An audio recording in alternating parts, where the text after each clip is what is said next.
Good evening. I'd like to call the meeting to order, please.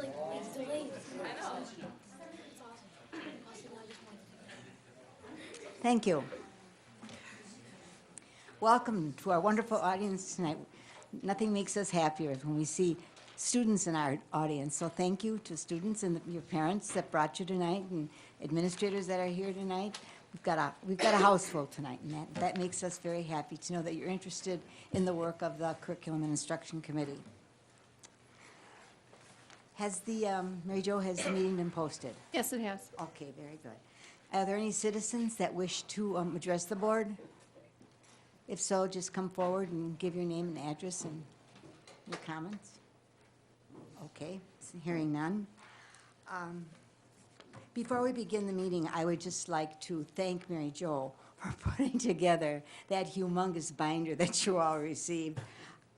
I called her and I said, "Did you do that from scratch?" And she said, "Yes, I did." So I don't think she likes to hear the word binder. So, oh, yes, please. Yeah. It is. It's good information, accurate information. So thank you very much, Mary Jo, and thank you, Ryan, for your support in getting this out to our board members so that we can be informed. Okay. Well, Brian, would you take us into bright lights? Yeah. Approval of minutes, do we want to do that? We don't. Okay. They're approved. Thanks for joining us tonight. Actually, our bright lights title tonight is called Personalized Learning. We have a couple examples and some guests here that are going to share some stories. I wanted to start with just a quick introduction. There's been a lot of talk about personalized learning over the last couple of years, and if you read education articles in the paper and other things, you start to hear more and more about what that is. And here in Waukesha, we have not only some, I think, very, very exciting examples, but some examples that have brought visitors to our district each and every month. I think we're almost over 500 visitors this year alone of people paying to come to Waukesha to see some of our personalized learning programs. That's a pretty interesting thing happening here. And so I want to share a little bit of detail about those programs tonight. And beforehand, I wanted to share 3 frameworks, which really what we're using as the background or the backbone of all of our personalized learning initiatives. I've spoken in the past about this honeycomb image, which I think is on the next slide. Yeah. No, that's all right. I tried to do it telepathically. It didn't work. Next slide, please. Yeah, this is an image from the Institute at CISA 1. They call it their honeycomb image, and it's technically their personalized learning elements. And this work has been adapted over the last couple of years, each year. But the Institute at CISA 1 has been working on getting their motto is getting learning right the first time, every time. And they have some core components. And in your handout, you can see this in more detail. But technically, you read the honeycomb from the inside out. And at the inside of that is the core components. Getting to know the learner, or also known as a learner profile. Creating customized learning paths, so it's not the same path for every learner at the same rate. And the last one is proficiency-based progress. From there, the next layer around the core is a teaching and learning core, where you see how teaching and learning looks a little bit different in the personalized model. And then it gets into a roles and relationship mode, or code, which is the green area. I know you have a colorblind person explaining the colors to you, which is the green area, which really gets into the role of the learner is a little bit different, the role of a teacher or a facilitator, even the role of a school. And then the last one is structures and policies. And really the work at the Institute, and the reason I share this is there's a lot of background work in this honeycomb. There's a corresponding document with this, which is titled Honeycomb Alignment with Continuum of Legacy to Personalized Learning Practice. And every single image in there is described on what a traditional or instructional paradigm class or component would look like and how it looks in a personalized model. And what you see is they're very similar, but when you get to a personalized model, everything becomes very student-centered and wrapped around the needs of the learner and creates a system, our school system, that responds and adapts to the needs of the learner rather than sort of pushing them through. To the needs, yes. So this just aligns and gives more detail to each component of the honeycomb. And the last handout that I handed out tonight is really my introduction to the Flight Academy tonight. The Flight Academy is a school within a school at Hawthorne, at Horning Middle School, sorry, at Horning Middle School. And opened for the first time this year with 60 students, attempting to give really the Flight Academy had taken off. And this last piece, on the left side, you see an instructional paradigm. And that's a paradigm that I think most often we're used to in the education system, where we deliver instruction versus produce learning, or where time is a constant and learning is a variable. In a personalized environment, learning is the constant and time is the variable. Or other pieces where the live teacher and live students are required, where in the learning conversation, active learning is required, but not necessarily live students or live. And what I'm saying by that is that really you recreate a real flexible system that's in there, and that's described in here in terms of the roles. So here in Waukesha, we've been working as close as we can with the Institute at CISA 1, getting to know this honeycomb, and really just being very reflective of our current practices and trying to put learning experiences together for students. So at this time, I want to introduce, we can get very specific about this, how this looks in real life. We have some students from the Flight Academy here tonight, a couple of parents, and we have really the creators of the Flight Academy. Krista Crowder and Jeff Allen are going to be here to kind of take us through here tonight. Also, Mark Wagner, principal of Horning Middle School, and technically that means principal of the Flight Academy, is here tonight as well. So available for we're going to do about a 10-minute presentation of what's the makeup of flight, what kind of results we've gotten from the first semester, and what that's led us to here in Waukesha. So if you could step up to the microphone and introduce the team, that'd be great.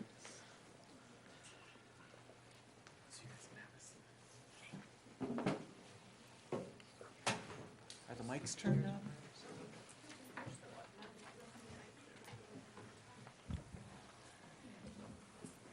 Is the center one turned on? Yes. Yep. All right. And Sarah, can we have you next slide? Good evening, everyone. This gives us a lot of pleasure to be able to come here and present to you on the Flight Academy. It was about a year ago that we made a brief presentation to the whole board on this concept of the Flight Academy, and we didn't know where it was going to go.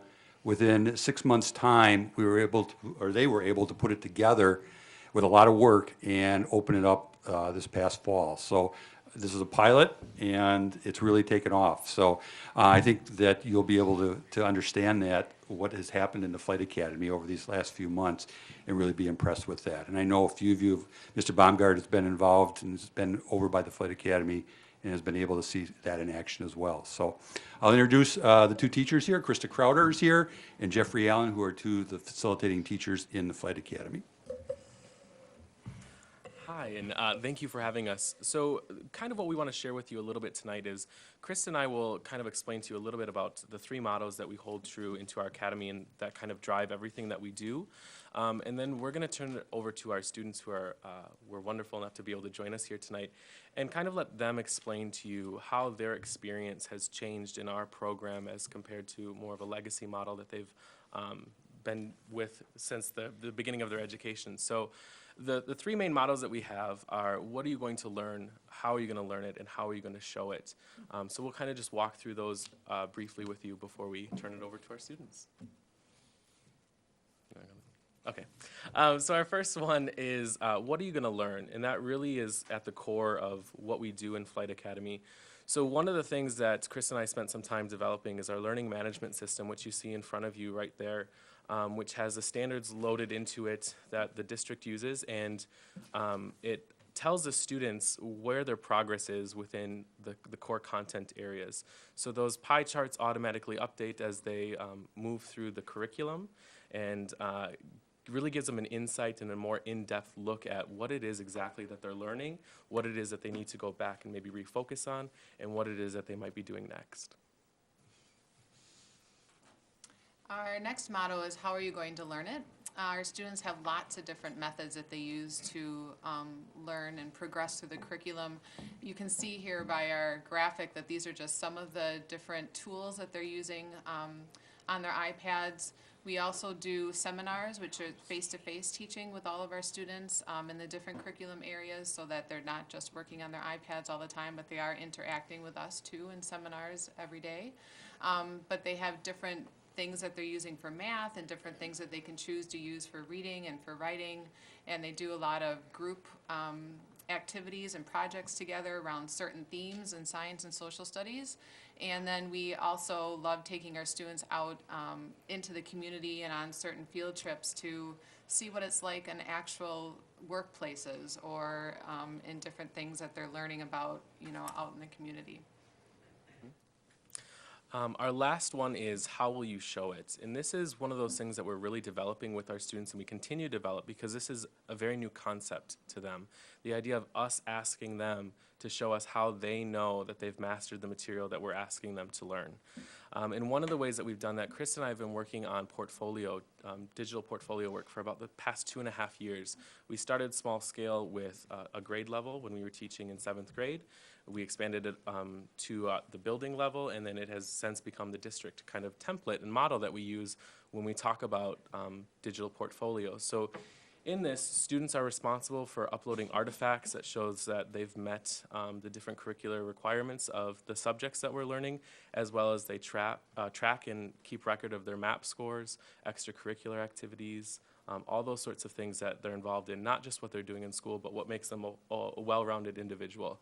This also allows us to have what we call student-led conferences, which is what you see an image of up there, where students are actually in the front seat explaining to their parents and guardians what it is that they're doing in our program. No longer do they have to come in and sit and ask Krista and I, what is their grade, what are they doing, but we actually put it onto the students and we said, use your portfolio to show your families what you're doing when you're here at school. All right, so we're going to turn it over to our students. We'll have them introduce themselves, and we're going to focus the conversation on what is it that you like about what we're doing this year, and how is it different than what you've experienced in the past. Okay?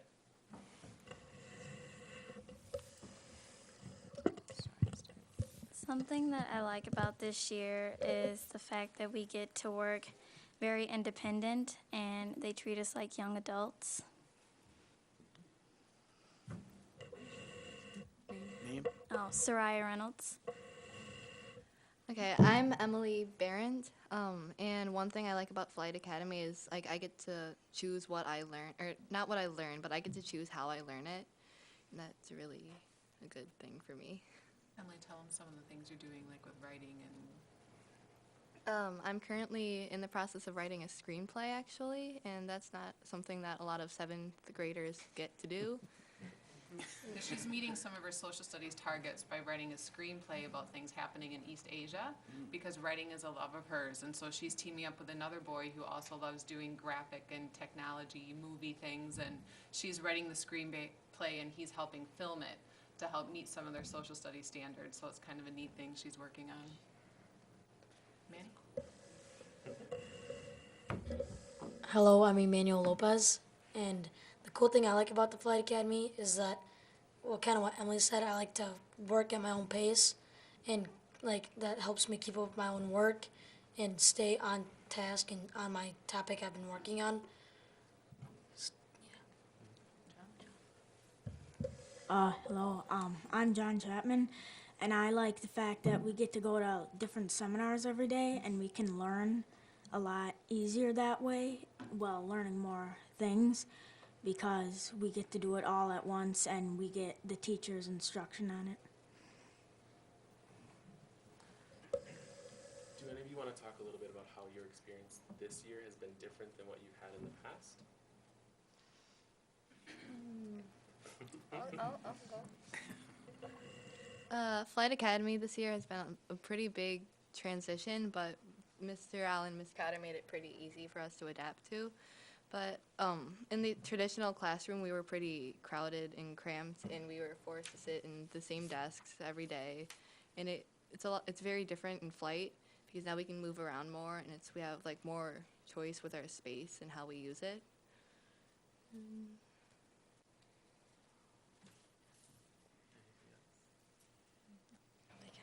Summed it up. Just the space. I think another thing that's a lot different is we have several of these students who are leading their own groups. The girls are leading their own reading groups, and they haven't had the chance to do that in the past. It's the first time I've actually kind of turned the reins over to them to let them work on their own thing with their own group of kids. So each one has about 5 or 6 kids that they're working on their own reading groups with these kids, and they meet on their own schedule, maybe once a week or once every other week to check in with the kids, and they all talk about the books that they're reading. Manny has actually led his own math seminar where he's called kids together, and they've all met in one of our spaces, and they've worked on the Apple TVs on the math assignments that they're working on, and Manny has led that math seminar, and Mr. Allen and I just kind of stand in the background and take it all in, because it's pretty amazing what they get accomplished just completely on their own. So they're really taking a lot of leadership opportunities within the Flight Academy, you know, with their own learning, but then working with the other students as well. So it's really a neat thing to see. And we also have Mr. Lopez here. We thought it would be helpful for you to hear a parent perspective of what he's noticed in his own son from the traditional model to a more personalized format. Hello, thank you for the time today. I really appreciate it. Super excited. I'm Manny's dad, of course, but you know, as a parent, and I have 5 children that have been or in the school district. So I have someone who graduated Waukesha North, a senior at South, a freshman at South, 8th grader at Horning, and or 7th grader at Horning. Sorry, there's a lot of kids to keep track of. 6th grader at Horning, and 7th grader at Horning, and a 5th grader at Banting. So quite a bit experience, you know, in the school district. I am a graduate of Waukesha South myself, so I also assistant coach football for youth football. I help in hockey program. I'm girls coaching director for Waukesha Lacrosse, assistant varsity coach for Waukesha Lacrosse, and I own a consulting company that works in technology. So the reason I say that is to kind of give a perspective. So I deal with a lot of students in different areas, you know, in sports, outside of sports, but in the business world, I deal in technology, and one of the things that we struggle with is when we bring young people out, either from high school or from tech schools or even colleges. Some of the challenges we find is the ability to have communication skills. To be able to, they may be very smart at what they do, they may be very good at what they do, but to be able to communicate what they do and show what they do is very difficult. And what I've learned and seen, not only from Manny, but from the other students, just in the experience that I've had the chance working with the teachers here, is the impact that they have on how you will show it. That part of what they develop, these kids, is amazing. So they can take what they're doing and they can talk and explain on what they're doing. And I know they're a little shy and probably a little nervous tonight, and that's okay, but they really are very talkative, and they're very good at what they do.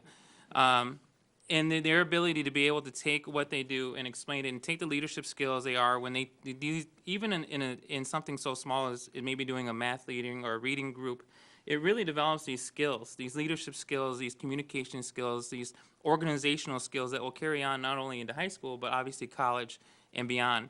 So for me, it's a huge, exciting thing to be able to see this at such a young level. I was just having a conversation with my brother today on the phone, he's an FBI agent in Washington, D.C., and we were talking about this experience tonight. And one of the things that I've seen through all my kids is the habits that they can develop in middle school has a huge impact on the kind of habits they're going to have in high school, good or bad. So to be able to have this kind of personalized learning that gives them the ability to enjoy what they do, to express themselves in some of the things they enjoy, whether it's writing, reading, or math, allows them to carry those on into high school. And my hope is that this continues on into high school somehow. But as a parent, it's super exciting to see someone like my son, who went through elementary school at Banting and did his 6th grade at Horning and regular, not in the Flight Academy. The transition I was able to see when he got into Flight Academy, one of the things at first was it was challenging, and he, maybe we'll talk about it, or maybe not, but the challenges he had, this adjustment. But being able to have the support of not only the peers, but their teachers to take that and really flourish, I think, in what I've seen in him at school, and to take those skills that, you know, sometimes you see in your children they have, but you can't always bring out in them. They've been able to bring out those skills that I knew he had in math, and I knew he had in engineering, and those things that are in there, because some people have those kinds of minds. they've really been able to expand that and pull that out with them without forcing it, with giving them an environment that allows them to flourish and really enjoy it. So I don't want to talk too much, but I could talk all night about this stuff. I really, really think it's a great idea. It's a great program. I'm super excited about it. I hope it expands. You know, he has another sibling behind him that hopefully will be able to get in future programs. But I want to be able to just say, hey, this is really a great way to be able to take something as structured as learning, to open it up, and to be able to have these kids flourish and do very well. It's going to be a great reflection on the school district, a great reflection on Horning, great reflection on the Flight Academy itself. But overall, just to have our kids be successful and to do something that they enjoy, which is learning and growing.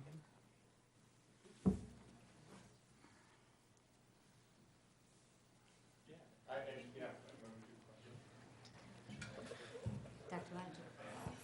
Well, thank you all for being here. It's so exciting to hear about this, and especially Sarai, Emily, Andy, and John.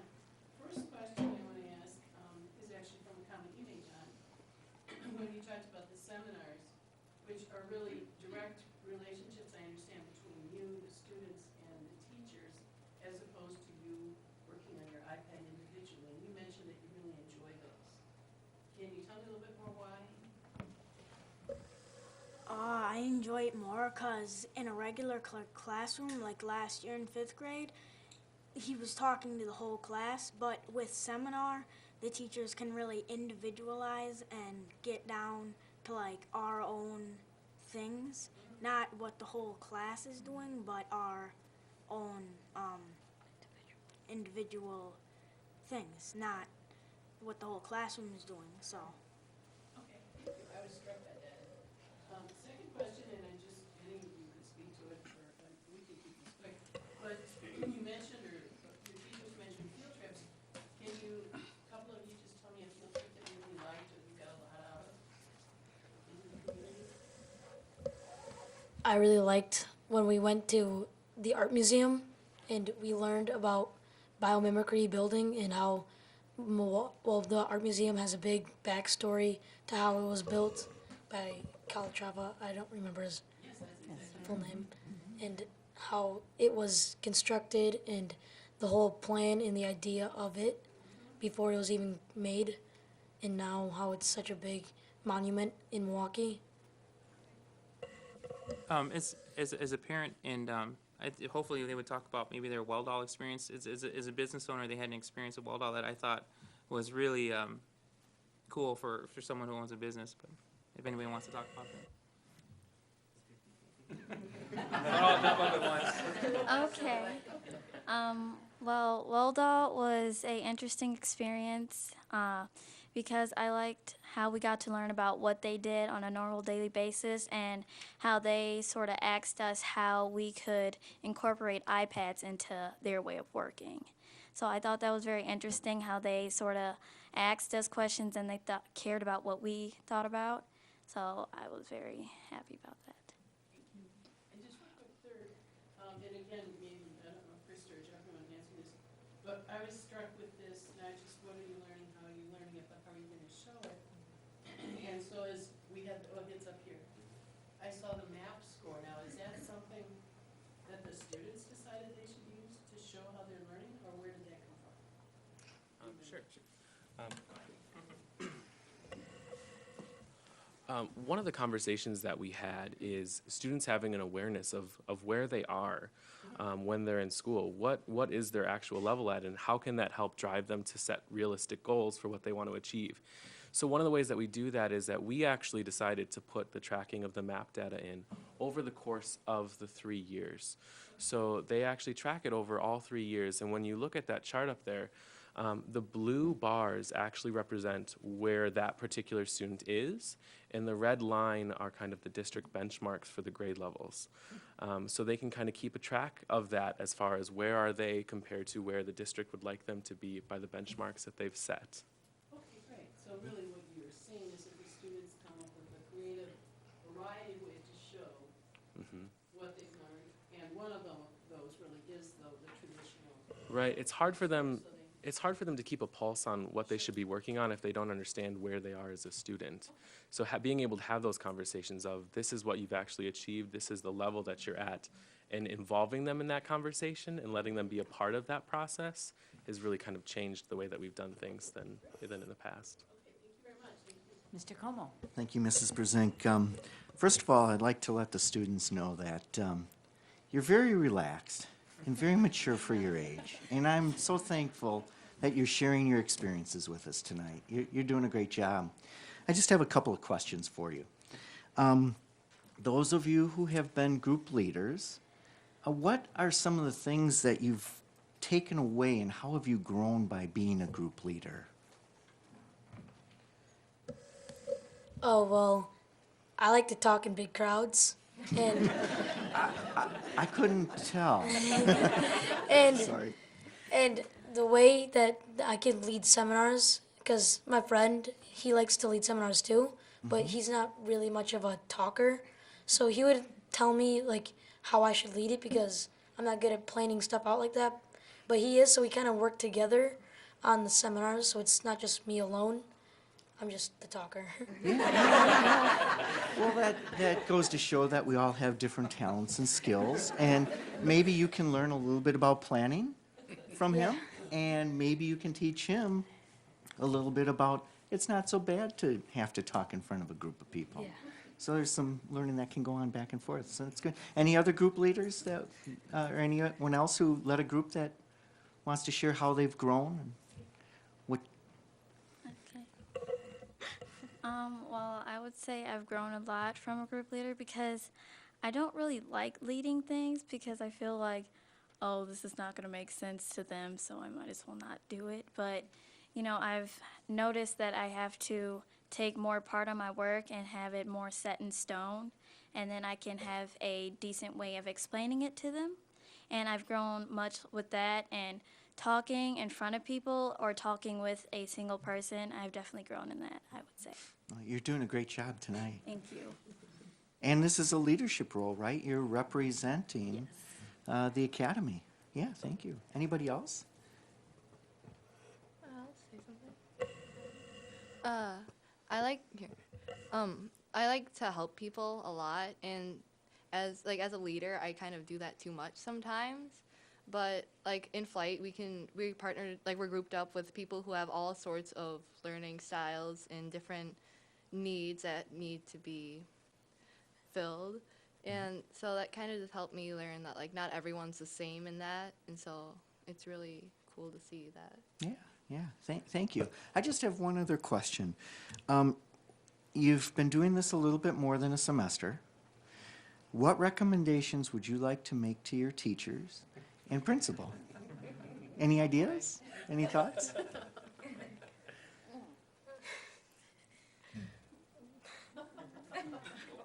We don't bite.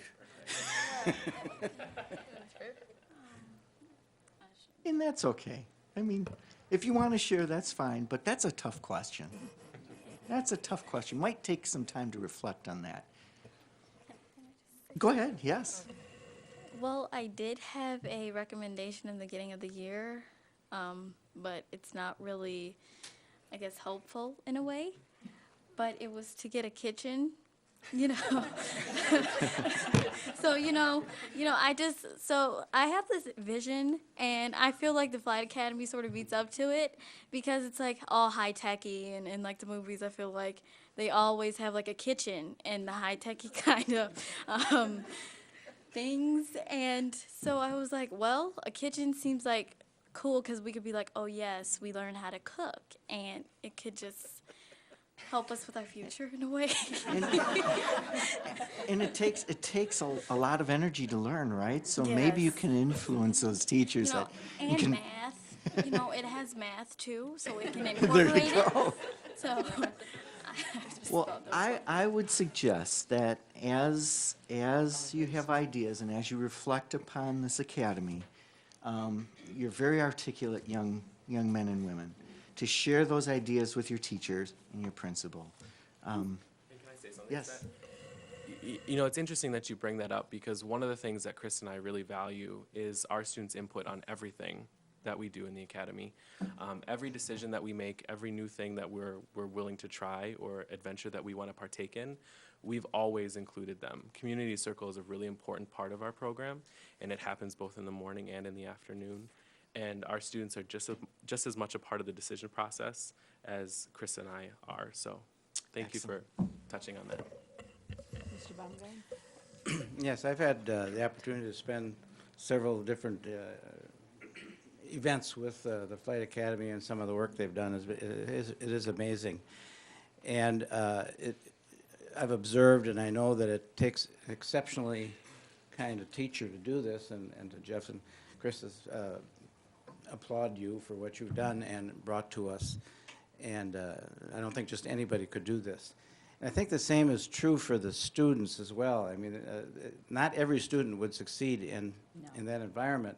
And I think it would be important for us to have maybe Mark or somebody share with us, what are you looking for in a student that will come to Flight and be successful? Because I know that you don't let anybody in, just anybody, I should say it that way. So I think it would be important for us all to hear. When we look at the students for Flight, they have to have, the ability to be independent workers. Yes. That's one. To be able to be time managers. And that's a learning process, because I think the students, acquired that, as they began in September. They have calendars. They have to figure out where they're going to be, when they're going to be there. They have to put it all together, and that's a skill that not everybody has, especially at a young age. They have to be able to collaborate. They have to work together, not only with their own age group, their own grade, but there's also, there's 2 grades involved. And so they're in the academy together as 2 grades for a certain period of time during the day. So, being able to collaborate is one of the big things as well. So, just be able to be hard workers, because they do have a lot to do. And even when we had the cold days, they were working. It wasn't a free day for them, because, through the use of technology and things like that, they were working on assignments, they were having conversations with their teachers, all of that. So it wasn't just a free day for them. So, that willingness to put in the extra time and effort is a big part of the requirements, or, what we look for when students apply for Flight. So, and these students, again, have learned along the way. Mr. Lopez mentioned those things as they developed and learned those skills too, since September. So. And a follow-up, having been there a few times and had other people there that have asked this question of the kids, if you had the choice of going back to the conventional way of going to middle school, would you? Look at that. Excuse me, I hardly finished the question, and they got their heads going, no way. Thank you for endorsing it that way. Appreciate that. I don't think that people in our audience went to school like you are, because it was always the teacher was the director. The teacher gave you the information, told you what to read, told you what problems to solve, right? And now you're given a content area, and I understand it's math and language arts. Is that right? That you spend in the It's academy? all of their core content classes, so science and social studies are included also. Okay, so how many hours a day do they spend in the academy? About 4.5. Okay, and then they go out for what? Their elective classes Okay, for the and week. lunch. Okay, okay. Well, I just don't think that, people outside of the academy understand how you learn, for instance, a science concept. So tell us how you learn something in science or something in math. Does the teacher tell you a problem that she wants you to find, or some information that she wants you to gather, or he wants you to gather? Well, on Wednesdays, it's our science and social studies day. Okay. And so every Monday we have literacy, and Thursday we have literacy. Wait, am I doing that? Yeah. Yeah, and then Tuesday we have math, and Friday we have math. So we have 2 days. And so then on Wednesdays, we have the whole day to do our science work, since we don't have as much days to do that, and then we have social studies like another week. And so then the whole, and so we work on like, we use discovery education to like do social studies seminars. That's how we do our social studies. And then for science, Mr. Allen teaches us how, well, right now we're working on electricity. So he shows us how we can make a switch for a light bulb to activate it. And so that's kind of how we learn in that way. Okay, so the things that you're learning and working on are things that students in the other, that are not in the Flight Academy are working on also, but in a different way, is that correct? Yeah, our approach is a little different. Yes. Typically on a science or social studies day, Chris and I develop a Google Doc that's shared with all of the students of essential things that we think are important for them to understand within the framework of the content that we're working with. We also provide them access to resources, digital resources that we've been given, as well as resources that we have. We have seminars that we'll host for specific concepts or content pieces. We have various formative and summative assessments built within that framework, and we really give them that chunk of time to work through that and say, here's a whole list of resources. You might use some of these, they might not be relevant to you. You might want to watch this video, or you might want to read this article. But at the end of the day, it's up to you how you're going to get the information that you need to accomplish this task. So that's, I think, one of the biggest differences, is that we're really providing the resources and the guidance for them to be able to learn what they need to. And so versus the regular classroom where the teacher gives them the information, correct? Correct, right. Yep, absolutely. Okay, very, very interesting. So are you in the academy for your whole time you're at middle school, or just 1 year? That's a good question. Pardon me? The whole time. The whole time, okay. And did you apply to be in the academy, or were you just selected to be in the academy? We applied. You applied. Yeah. What did you have, what was the application process? Well, in sixth grade, we had to include a teacher letter, a recommendation, and I heard, or I'm sure a lot of students had a teacher recommendation, but it might have not said that they thought that they were ready for Flight Academy, because it was a big difference. But a lot of teachers did think that the students were ready for it, and here we are. And how many are in the academy? About 60-ish, 37. And 2 teachers? Yeah. And, okay, so you do all the content areas, and you cover the same things, the same standards, the same curriculum that everybody else does, but it's how you do it that's different. And that's what I'm trying to have, the audience understand. The how is so different than the way we learned or they learned, because teachers were dispensers of information. And in your model, they facilitate your getting the information. Is that correct? Okay. Did you want to add something? Yeah, and real quick, this is the first year, the Yes. first semester almost. Looking at next year, looking at expansion to add 8th grade so that it is so that the students can stay in the academy. We don't have 8th grade this year in the academy, but looking at that model, so we'll go up to 90 students in that academy, so adding another group of 30 incoming 6th graders, but be able to have a chance. We'll also be adding a 3rd member to the flight team, and just in the process of doing some of that organization piece right now, considering the interest we've gotten from families, the interest that we've gotten from parents, and the interest and really, to be quite honest, the achievement that you guys have done and the results you're getting with learning have pushed us to want to continue on that with another year there. So. Sure. I'm hoping we can do that. So then, Mark, it's 6th, 7th, ultimately you want it to be 6th, 7th, and 8th grade, right? That's correct. Okay. And There- now it's just Just 6th and 7th right now. 6th and 7th, okay. There's one other thing I wanted to add to Yes. about the flight too. Flight Academy is not limited in terms of some academic achievement. We have students we have special ed students in there. We have ELL students in there. We have the gifted and talented kids. We have a variety of kids in there. So oftentimes these programs sometimes get mislabeled as just for the highest achievers. So that's not what this program is about. It includes a lot of different kids and their abilities. Very good. Well, we're very fortunate on this committee to have a professor from the university, and that's Dr. Langell. And would you tell them, Dr. Langell, that what they're doing will prepare them for college?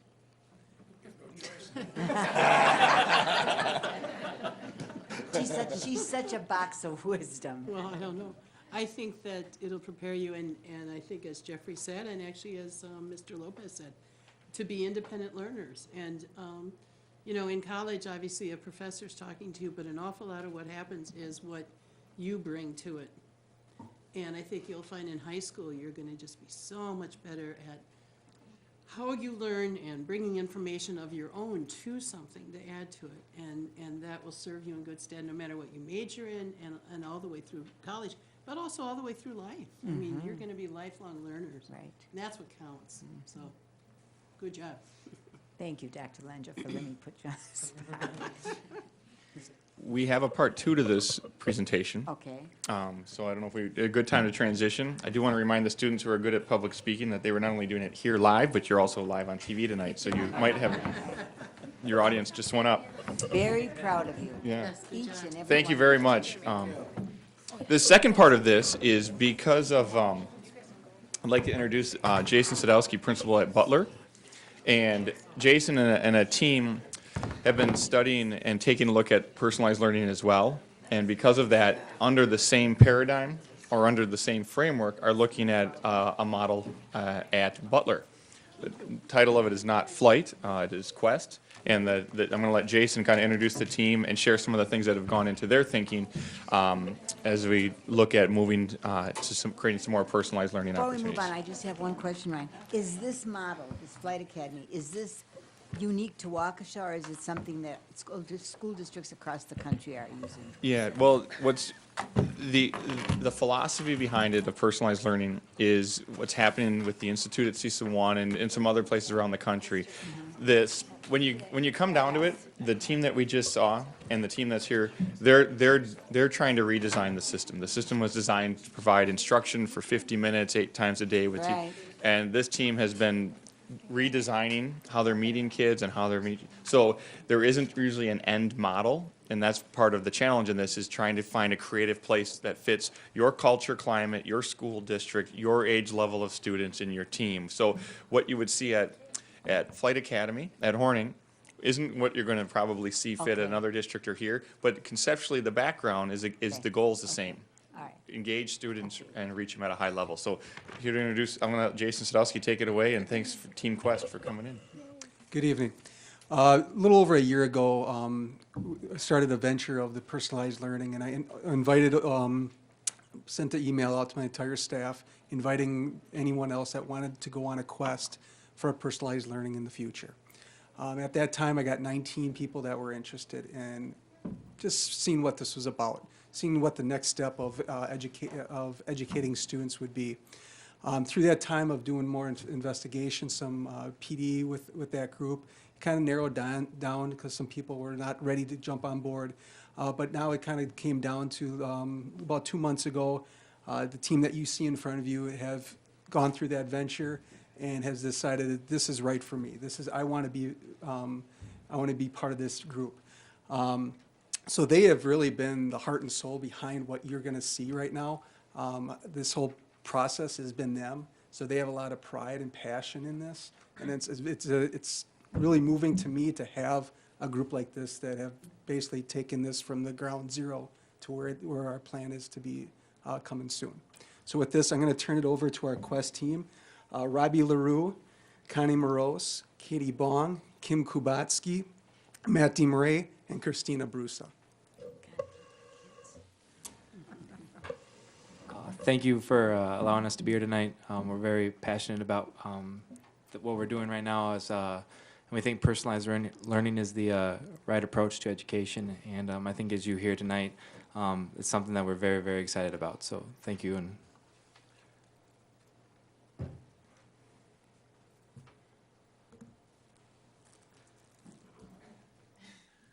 we'll see if it comes up here. So. In front of you is a brochure that we had handed out and used as kind of our to get kids excited about the program and interested in the program, and just if they had questions, that was something that was available to students and parents. And so if you want to take a look at that while we're setting up the next piece. There we go. You should say now that we're going to have a kitchen. That was on our Complete with QR codes. Yep.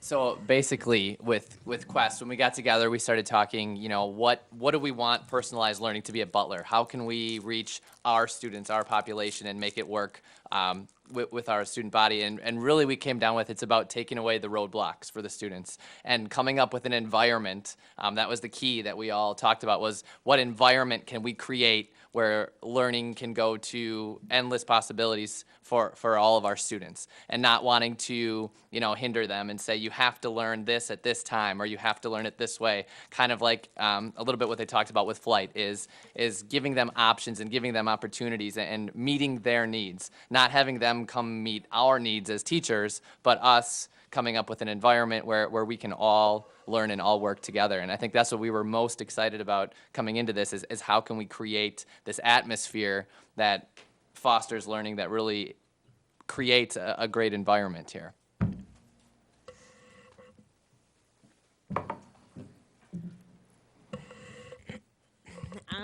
Yes, I think that the vision statement, there we go. We weren't going to spend a lot of time going into it because you've got it in front of you and you can look at that on your own time. But we spent a lot of time deciding this statement. I guess our two big sentences that we want the kids to question life, question their environment. We want them to understand it. We want them to explore it. We want them to advocate for themselves and be part of a team. And if you go to the next slide, Jason. There. We are really, really lucky because we've got Katie and Christina, our ELL and a special ed teacher that will be working right along with us. So we're really excited about that. We feel like we can meet all of our students' needs. Sure. I think one thing that's really important that I see, Christina and I work with the ELLs in our building, and something that's really important for my students, and I think for all students, is really finding that connection and building that rapport with the teacher, and then also seeing how learning is connected, because I think sometimes middle school is a great opportunity for interdisciplinary learning because we are seeing all these subjects from all of these variety of experts. But sometimes we get so limited in our classrooms, and because of our time frame and because of our classroom structure, we are, you know, putting students into these little boxes that they don't always fit into. And I really think that Quest gives all students this opportunity for interdisciplinary learning from these experts. And I think something that we think is very important too is our coaching model. And so we've spent a lot of time thinking about how we're going to have those relationships with the kids and how the students are going to be forging those relationships with their peers and what that's going to look like. And so I really think that for me as a special educator of sorts, that this is a really great environment for our kids, and I'm really excited for it next year.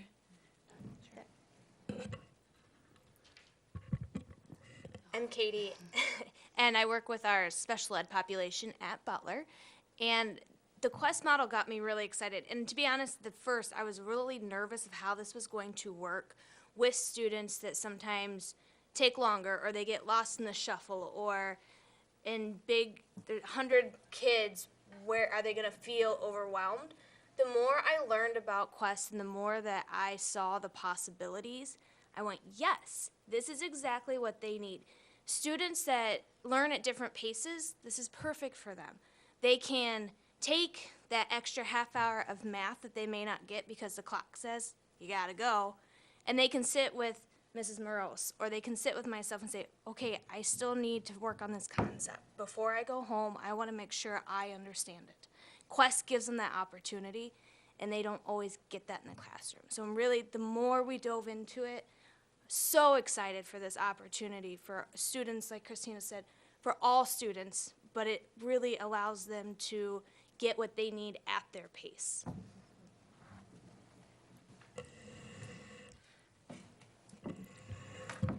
And I guess given just a little more background into what Quest would look like at Butler, is we would have the 4 content areas. So you would have language arts, you would have math, you would have science, and then you would have social studies. And then it would be in kind of an open concept, but not really open concept room. And I think we're the most excited about the space, or the possibilities for the space, that we can have smaller or more intimate, learning spaces in there, as opposed to this is your English classroom. This is a room in which we can set up different areas to give small lessons. And one of the things that came up in our discussions is we want every student to have a front row seat. And that was kind of spoken to a little bit in flight, where you have that closeness with the instruction, and it's not you're talking to everyone, that the student feels like that they're there and they're working with you. And so if we can come up with this place where all of us are in this room collaborating, and a student may be working for a few minutes with me in language arts and then has time to work on their own, and then they're popping over to Mr. LaRue for a science lab, and still within that framework, and then we can communicate with them in small coaching sessions and meet their needs there. So just kind of on-demand learning throughout the day, where we can work these things in and have a lot of fun while doing it, and hopefully get that in the students as well. So do the students move from area to area based on their needs and their interests? That's what we're hoping. We, in our coaching sessions, we are hoping to help the students create a schedule so that they know what they need to accomplish that day and who they need to meet with. We're thinking maybe in blocks of 2 weeks. So let's say you need to get, 6 math lessons in, or we want you to progress as much as you can in 2 weeks. And so that there's some benchmarks, I guess, is what we're hoping, so that they don't get lost, that we're on top of it and can help. We want to be able to teach the kids time management skills and how to prioritize and how to self-advocate. So that's going to take some time at the beginning to set up some of those processes, at the beginning of the year. So when it comes to math, do they learn on their own how to solve different problems, or what kind of guidance do you provide them?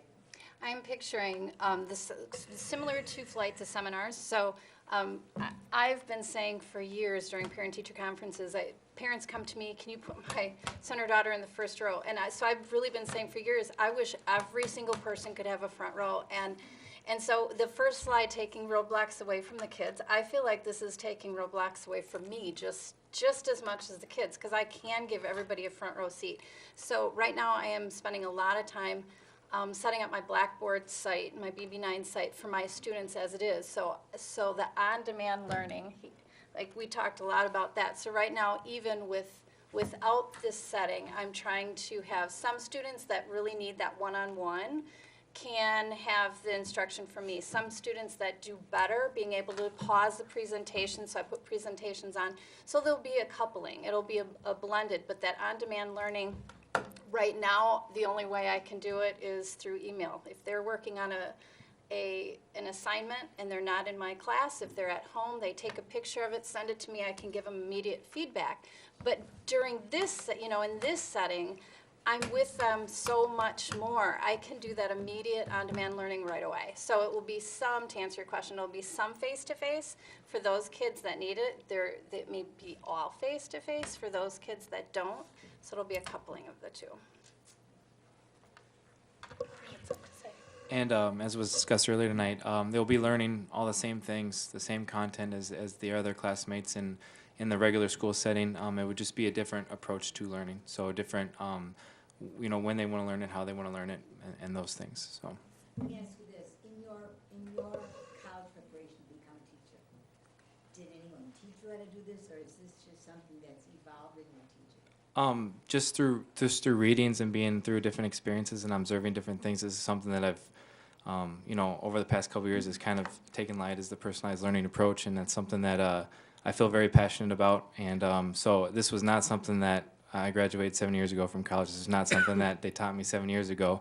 So this is not a new thing, but it's just a new approach to learning, and it's something that I think is the right thing to do for students. Not everybody will succeed in this, like was addressed earlier tonight as well, but for those students that need this type of environment and need this type of learning, this is something that I think is a great thing.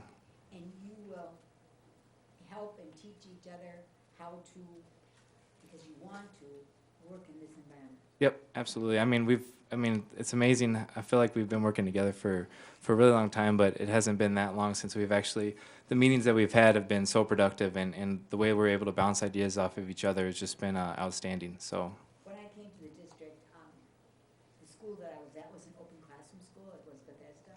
It was open classroom. It was very unique at that time, and everything was teamed, and you planned on a team, and we presented on teams, et cetera, but I never learned how to do that in school. It was just something that I believed in and wanted to be a part of, so I guess that's what you're doing. But I just need to add, I met a teacher tonight before the meeting who was retiring this year, and she said, I'd have to be retrained on how to teach in order to work in some of the classrooms today. So I'm thinking, oh my God, I'm not a teacher anymore. I have to be retrained. Is that true? I think it takes the right type of learner. I think we're learning all the time as well, and I think it takes the right type of learner. Like, we're constantly wanting to improve our profession, and the ultimate goal is student achievement. And however we can help our students achieve, whether it's learning a new type of teaching model or having them just talk to us about what they need, taking their input, whatever we can do as teachers to help our students achieve is, I think, our ultimate goal. Is there some place you can go and visit to see this model in action, or this is your unique model?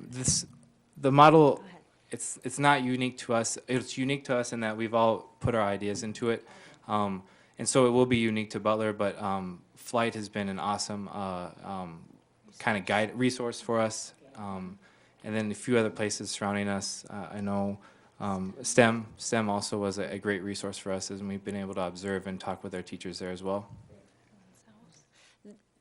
The model that Matt and I both have taught workshop, and so workshop was fairly a new concept, but Nancy Atwell's been around a long time, and I was lucky because I come to the district from both Michigan and Iowa, where I was part of a group, and so I really missed it when I was kind of in my room by myself. So I feel like I'm back in my own environment with having collaborators to work with. I'll tell you what, and I think you saw it with the kids from Flight Academy. The students, there's a synergy there that occurs when you can take the subjects and intertwine them and create a project that meets the needs of several different subjects. So while maybe this is new to Butler and the whole concept, how we're doing it is new, and it's our ideas, it's a melding, I think the concepts have been around for a while.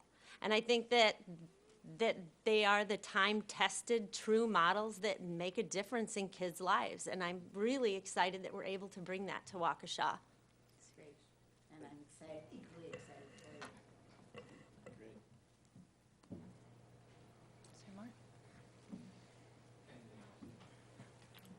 I'll give just a big thank you to both the presentations, and to it's great to have an opportunity to explore some of these things. And where we were a year ago with introducing Flight and seeing if there was some parent interest, Jason, I don't know if you could give us an update on the introduction of this to some families and how that is currently at, where that's at with Butler, and where do you see that going, just because we're in that mode of enrollment.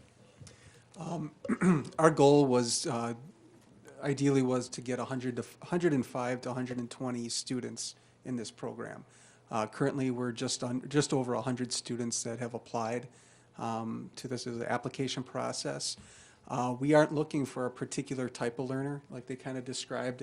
We're accepting for anybody. Our goal is that we are looking to educate these students to be self-advocates, to be independent learners, is teaching them how to do that. So if they come to us without that skill, that is our goal, is to teach them that skill. So we're optimistic that we'll get over that 105. We just have a couple more students to get there.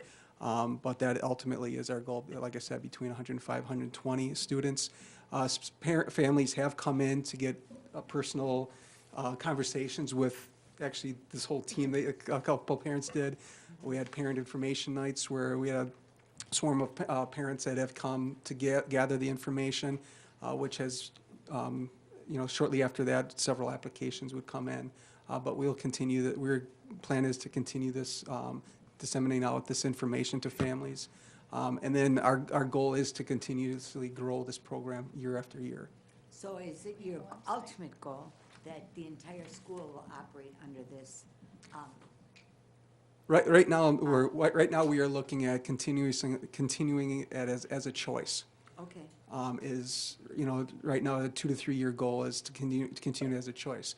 What we're looking at is the fact of basically let the community decide on what they want. It may overcome it because of, our data may just reflect that this is the direction we need to go, and that then families will want to be in this type of environment.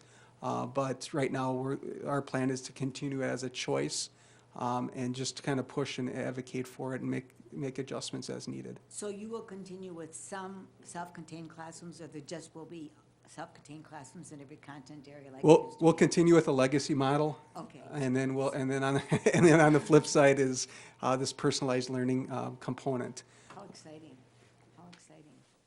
And I think you would agree that kids learn best from each other, and I think you're facilitating a lot of that, and that's exciting to me.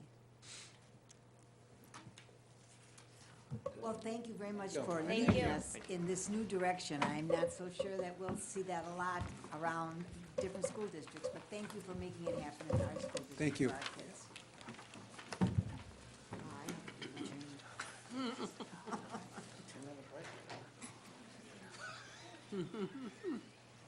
Now I know I don't know how to teach anymore.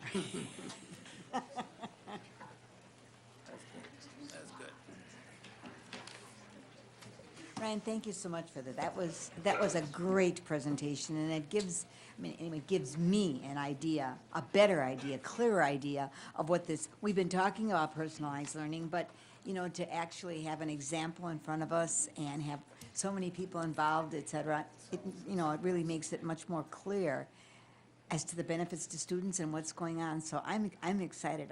I'm going to have to go visit the Flight Academy as soon as I just want to add, possible. I think it's also something we miss is it's a very big benefit to the teachers as well. When a professional educator can practice their profession in a manner that they're passionate about and that they know is going to be successful, they're going to be the best teacher they possibly can be. And, Right. and I've witnessed this throughout my career, watching sometimes average, sometimes below average teachers become great teachers because they've been able to get into a structure that they believe is the best for learning. And so I think this will be just another example. And we're starting out with teachers that are way above average, so I think Right, in our situation, we're going to have a Well, I think program. once you teach in a team, and you learn from each other, I don't think you'd ever want to teach alone in a classroom by yourself again, because the learning curve is constant. So I see that's what's happening there. So, well, thank you, Ryan. It was very, very, very valuable for us. And are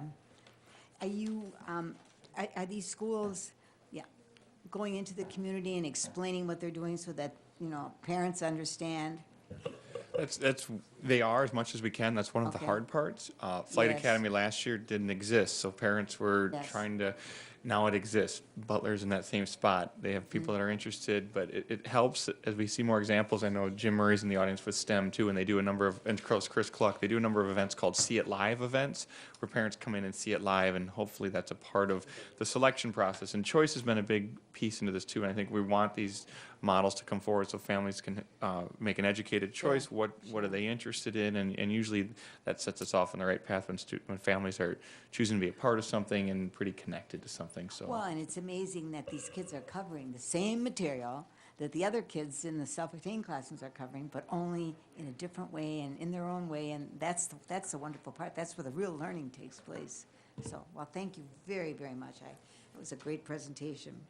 Okay, moving on then, we have one action item this evening, and we have 5 presentation items, and the first action item is high school chemistry. Ryan, will you take us into that, please? sure. Actually, we'll introduce Jason Smith and Ron Rivard here to give us a quick update on the high school chemistry.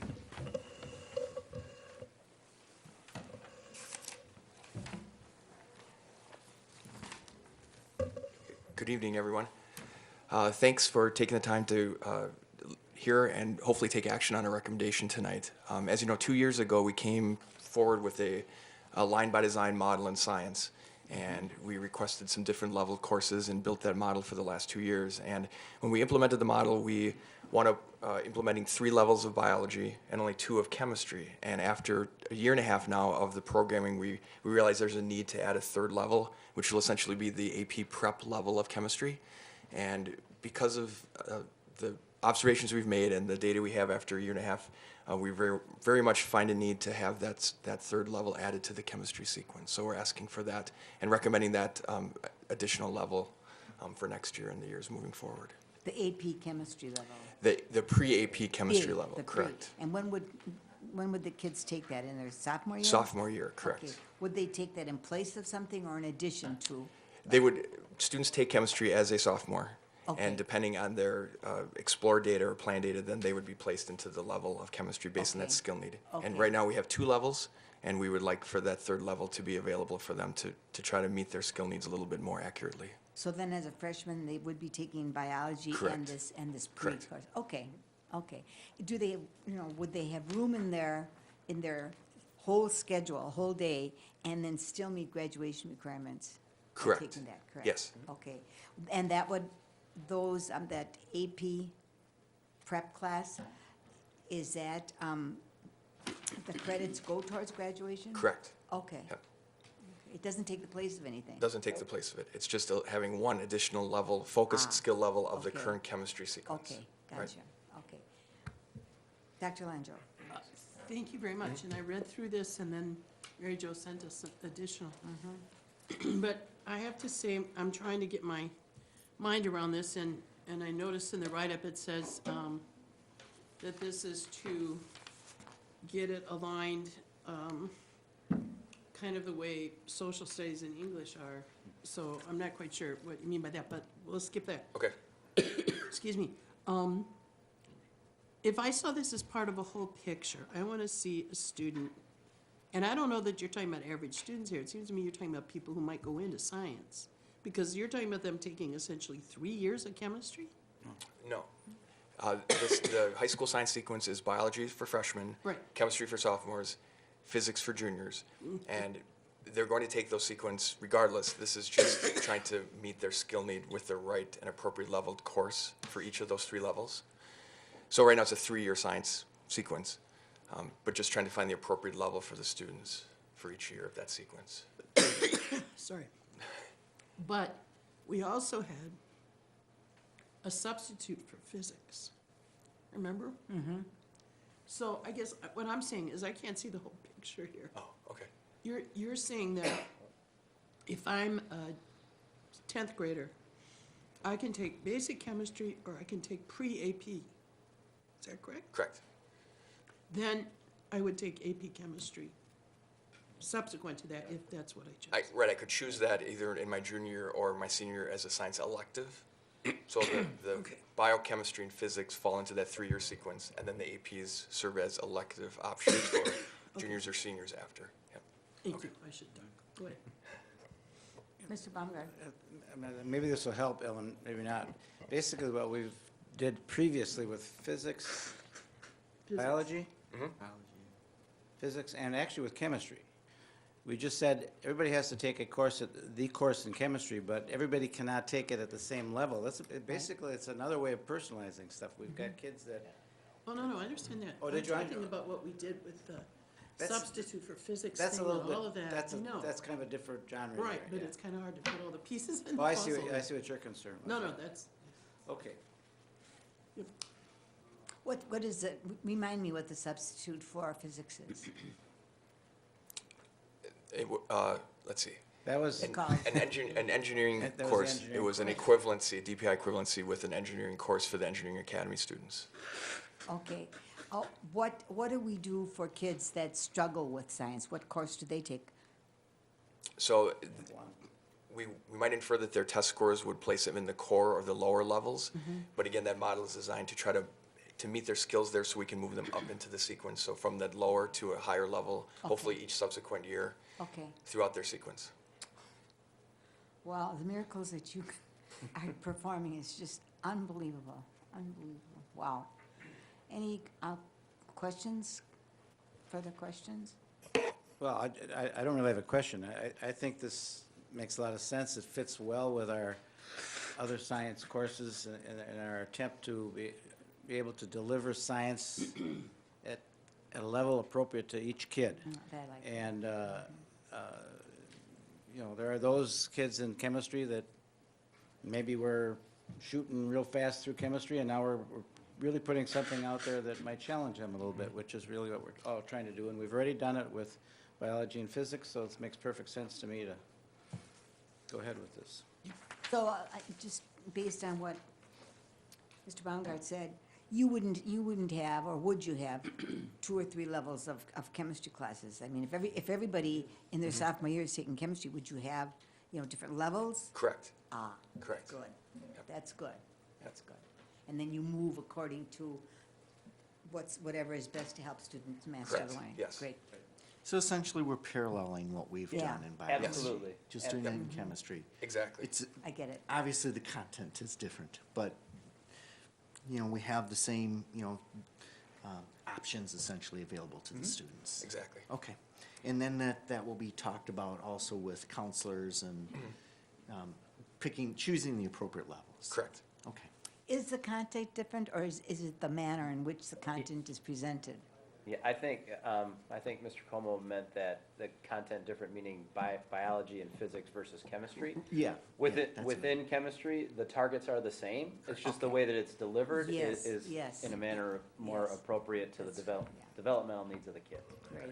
Oh, I wish I would have had it high school like that. Wow. Mr. Baumgart.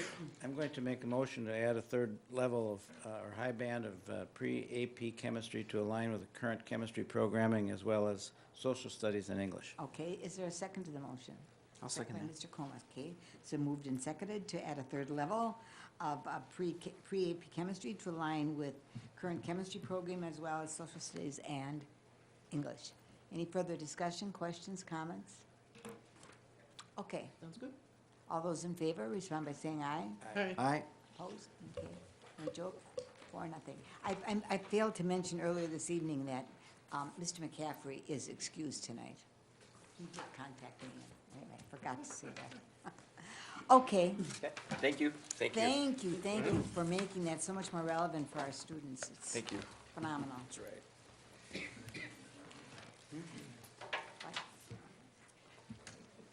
We don't do that.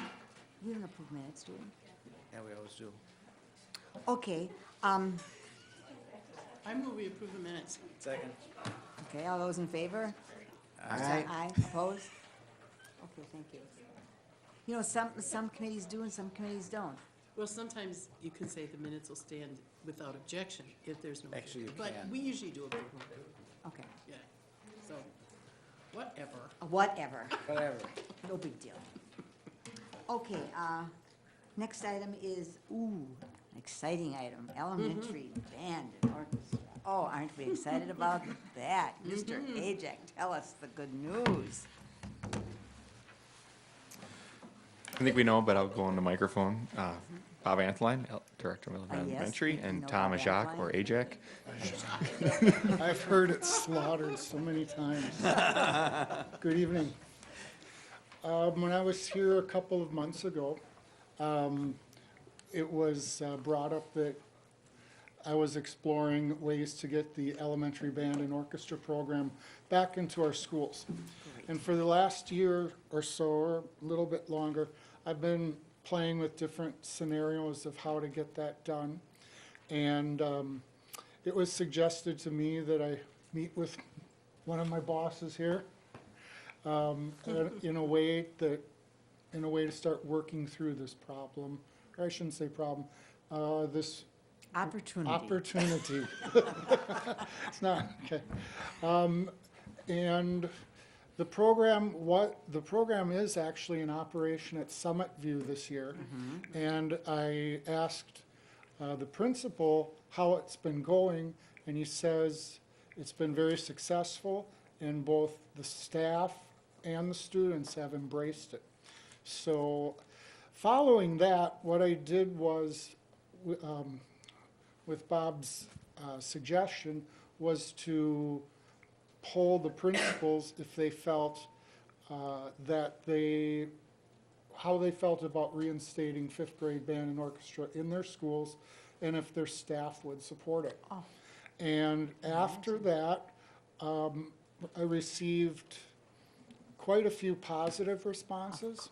And we talked about those responses, and we kind of came to the point that maybe rather than going at it full out, that we pilot it next year and request 2 FTEs from the board, one for a band teacher, one for an orchestra, and put it in about 3 different schools. In 5th grade. In 5th grade, and those schools would be chosen based on balancing socioeconomic needs, and that they would each feed one of the middle schools. So it's not like Central Middle School was getting all these kids and nobody else was.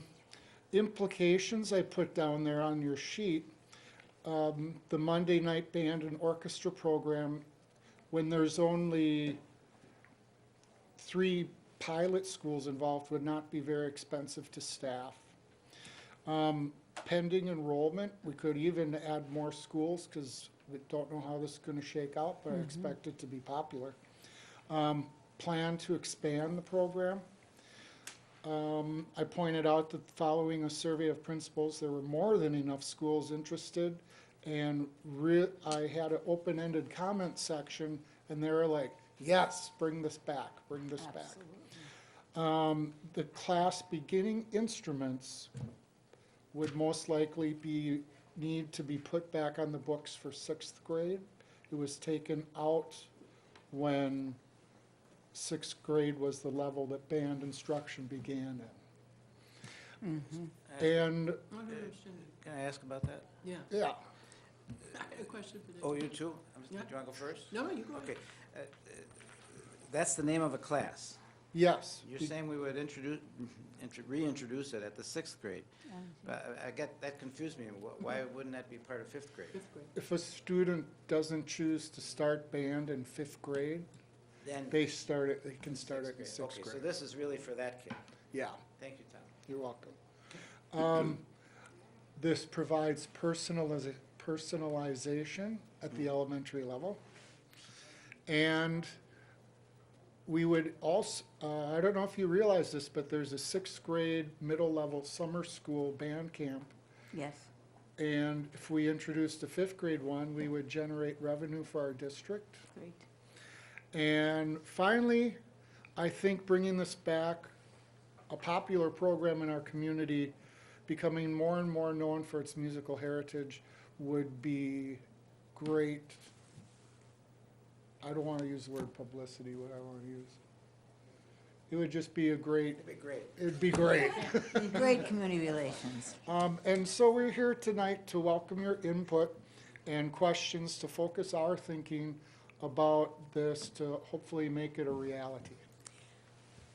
I just want to add to that. I don't think any of the buildings are opposed to getting back on track.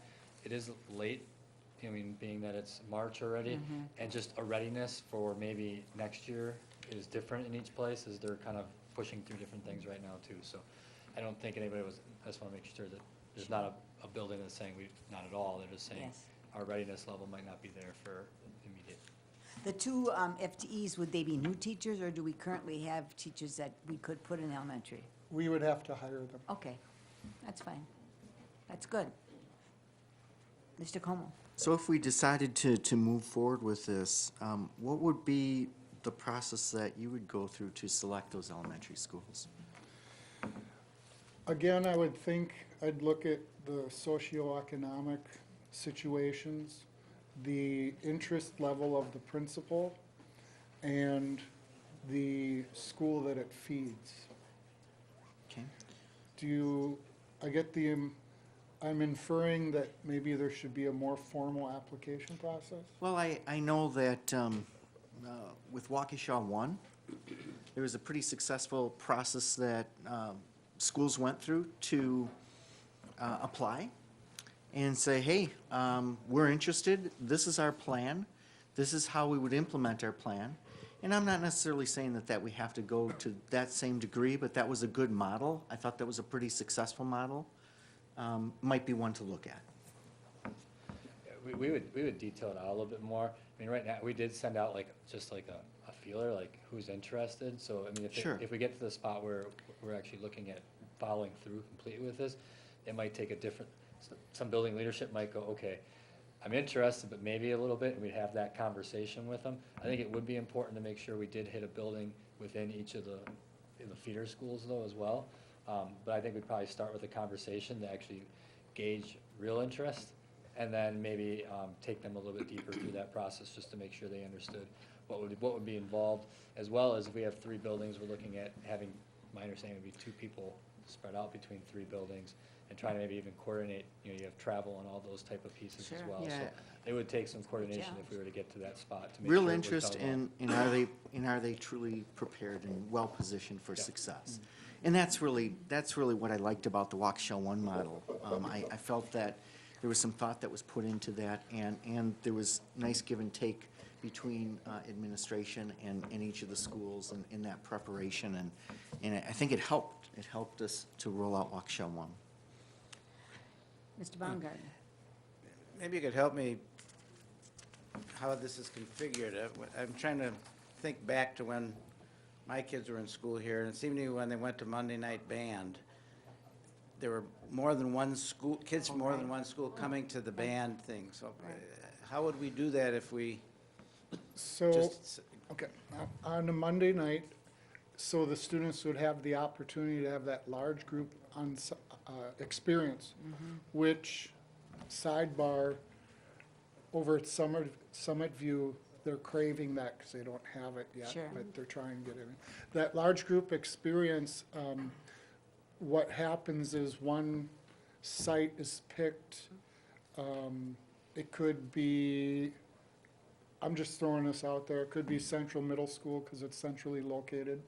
The kids would show up from 5:30 to 6:30 from those those 3 schools, and they would rehearse in the large group and put on a concert in the spring. so they would have their instruction back at their individual School. one Yeah. of 3 schools, and then come together for that Yeah, group event? yes.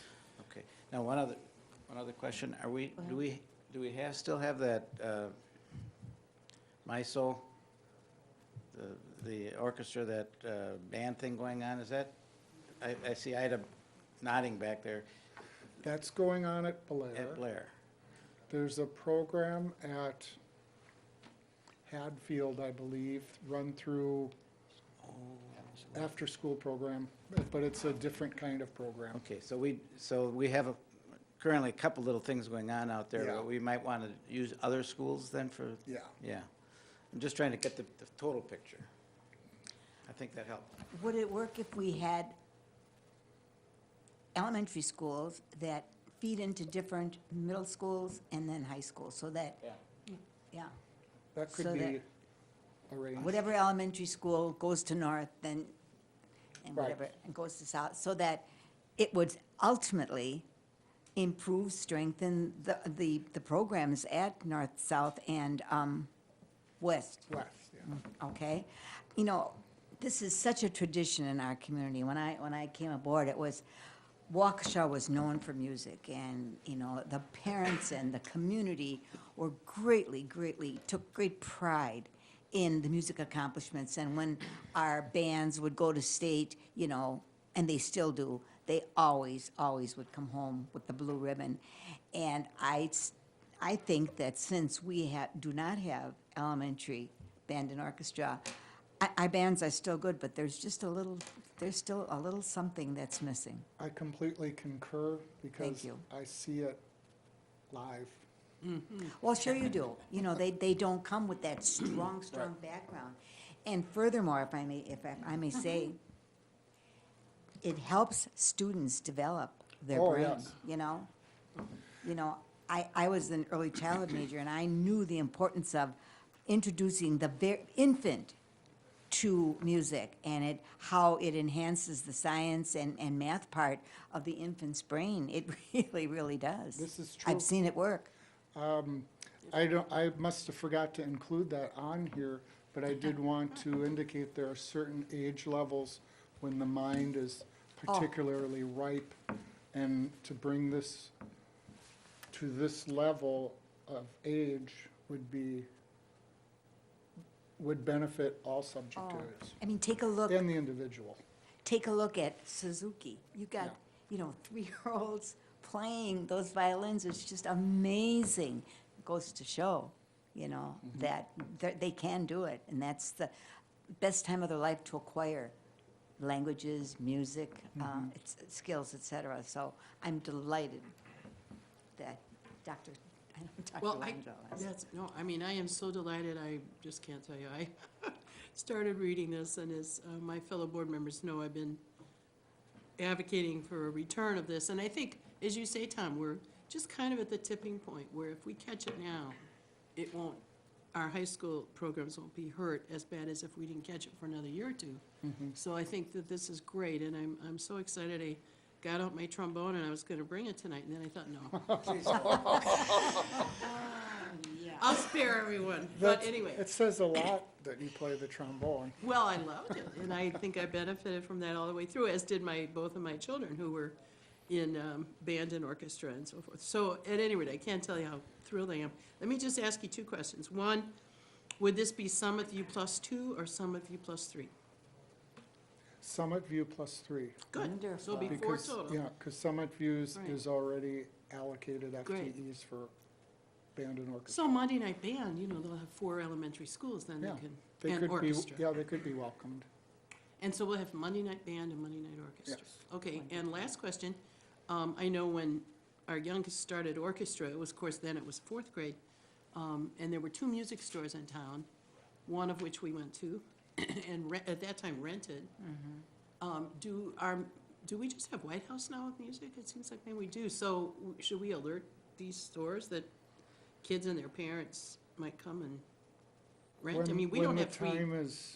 When the time is right, I guess. Well, I just thought ahead of time, because, some parents might want to do this, but, obviously they're not going to buy a violin or something, so obviously some kind of I was reasonable also, rental.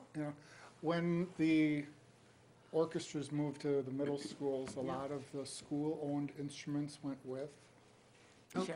Oh, okay, so we do have So, that option. But Good. I'm willing to use some of our Les Paul grant money Ah, great. and some of my budget to restock our Great. elementary schools with instruments as needed for Great. kids who can't afford them. Great news. Thank you very much, Tom. Mr. Connell. Thank you, Mrs. Brezink. I too am really glad to see this come forth tonight. I think one of the toughest votes I ever took 8 years ago was to consider removing this program. And Tom, you included, and many other people said this would have an impact on our middle school and high school programs. And it did. It did. I have one student who was in orchestra, one in band. Both have graduated from South. But I did see some of those organizations struggle. And I do believe that it's really important to bring this back. I know we used to have orchestra start in 4th grade. I know you probably want to walk before you run, but would we consider, if we're successful with this, taking a peek at starting strings in 4th grade? Has that kind of been talked about or not? It hasn't been considered, but I think, just my personal thought off the top of my head is that let's get all of our schools on board at 5th grade before we Sure. expand to 4th grade. Yep, and I think that's smart. I think that's smart. Just wanted to reflect on that a little bit, that we used to start at that point for Yes. strings. It was 1 year sooner.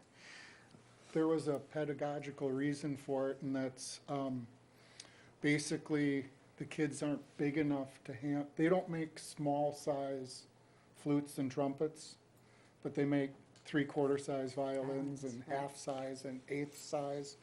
A flute is a flute, and fourth grade hands Yeah. can't hold it. That's true. Um, Yeah, we used to have orchestra, but. I also wanted to just make a general comment. I believe our administration and staff adjusted over the years. I mean, we're still successful at the state level, obviously. We've won some awards, but I do think that it was more difficult. And what our high school band directors in particular had to do was to, they had to teach some things perhaps that they didn't have to teach when we had the earlier elementary programs in place, and the same thing for middle school. So everything was moved back, and I just wanted to compliment how people adjusted. It wasn't an easy adjustment, and there was a lot of work that went into that to continue to have successful orchestra and successful band programs at all our schools. So pass that along to I will. to the folks when you see them. Tom, remind me how, they used to get lessons during the school day, correct? Correct. Okay, then we used to bring all the kids together during the school day also, right? No, Monday night. Oh, Monday night, okay. But I mean, the kids in a particular school, did they not ever get together? I just don't recall. All the band It kids. depended on the school. Some Ah. schools would have a band choir orchestra concert in the spring. Yes, oh, yes. And they'd have a little ensemble if Sure, they could, remember and that. of just that school's band kids, just that kid's orchestra. Sometimes when I used to teach at Randall, I would try and involve those kids in Sure. my concerts, Sure. so that they were out in front of the other students. So we're gonna need to have flexibility with scheduling, because kids will be pulled out of class, and we have to be sure that they still get what's going on in class while they're in, band and orchestra. But I just couldn't be happier when I saw this on the agenda tonight. In fact, I got in touch with an old music director by the name of Mr. Poitinger, and he was delighted to know that that was gonna happen again. Mr. Como? I know it's just a discussion item tonight, but I would like to hopefully see this come forward at a future meeting as an action item. Right. This year? Yeah. You think you'll come back this year for action? I could put it together by next month, and based on some of the reason I came tonight was to get your input and questions so I could put together a tighter proposal. Great. Come back soon. Okay, thank you. We were looking forward to your return. Thank you. Okay, Thanks, Todd. Thanks, Bob. next item on our agenda is academic options. Yes. Participation time. Yeah. One of the top 5 discussed topics of last year is back for an update, academic options. And as we've excited about what we're seeing in terms of trends, this program has been in operation now for a year and a half, and we're starting to see us round some corners that were initial targets of the initial launch. And so Ron Rivard is going to take us through some numbers and just sort of an update on academic options. Perfect. Thank you again for the opportunity to share some, what I believe to be some very positive news about the academic options program in the school district of Waukesha. As Ryan shared, the approach about a year and a half ago was, or the vision was for a program that would have 3 different very specific purposes. One, to provide intervention support for students that needed it in the areas of math and literacy. A second, to provide just-in-time support for students that needed help in the moment in any of their core academic classes. And then the third purpose would be to provide some enrichment and extension opportunities for students who were looking for that as well. The first year of implementation, based on anecdotal evidence that I was able to gather, and also even some quantitative data was that the primary focus was on the intervention component. So what we did starting last spring is we came together with a group of people from each high school who were taking the lead, and really wanted to focus in on the other two components, which were just-in-time support and enrichment and extension opportunities. In addition to that, I'd also add, in terms of intervention, one of the biggest pieces of information that was communicated with us was that they wanted a consistent progress monitoring tool for students that were receiving that intervention support, so we could track their progress and see whether or not what we were doing was actually helping them or not. So I'm pleased to say that we were able to secure Achieve 3000 at the high school level. We've subsequently added that at the middle school level and are going to be in conversations. We have already had it at the elementary level, so now we're going to be in some conversations to try to maximize our services there, looking at more of a district approach, which is exciting. So that continues to develop. And then in the discipline of mathematics, we've purchased some ALEKS software, ALEKS, which is also a progress monitoring tool that's being used at our middle school level as well. So, so in terms of intervention, we've seen that growth. The data that I gave you, and it was an addition today, outlines the participation that we're seeing, and rather than read the numbers that you can see in front of you, I guess I just want to highlight one thing that jumps off the page for me is when I look at the intervention participation, which is the table at the top of the page. There's a grand total of 416 students that have been able to access that intervention support so far this year, which is a great number. But I think more exciting is the fact that when you look at the just-in-time and enrichment extension participation, you see 980 students, and that doesn't include the enrichment and extension students from South, just because we didn't have a way to accurately depict the numbers, and I didn't want to falsify anything for you. So rather than add a nebulous number that was based on a guess, we just chose to keep that off. So almost double the students participating in enrichment extension and just-in-time support is exciting, and I think looking down if you looked vertically down the just-in-time column, we'd notice, and probably what we would expect, or I should say what I would have expected, there are almost 4 to 1, or probably more like 3 to 1 students that are seeking just-in-time support as opposed to enrichment extension, which is a self-advocacy skill, I believe. So all in all, I think some exciting news, although I would say we continue to try to expand each of the high schools and the associate principals that have taken up the charge. Becky Newcomer at North, Ryan Pat at West, and Lisa Stardy at South have done a nice job of marketing their program, actually putting out a monthly reminder that says, here's what's available to you in terms of enrichment and extension and just-in-time support in the areas of ACT prep, a writing lab, et cetera, et cetera, et cetera. So there's a ton of great things happening, so I'm happy to share that. Ron, if we would have it at a different time of the day, because now it's at the start of the day, right? Correct. And you don't come to school correct. if you aren't going to participate in one of those. Right. That's a great point, Mrs. Verzink, because I think to even further illustrate, right now and I failed to mention that, so thank you for bringing it up. The intervention component is considered mandatory for kids, so there's not an opt-out, so it's not voluntary.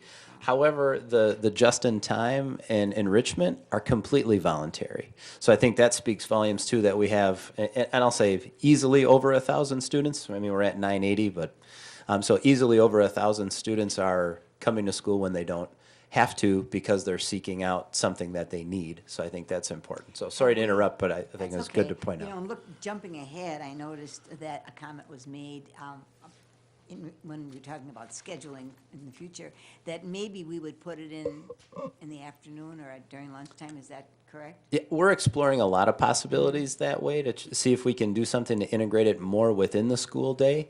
And we believe that if we could do that, there would be a lot of positive benefit for students as well. Right.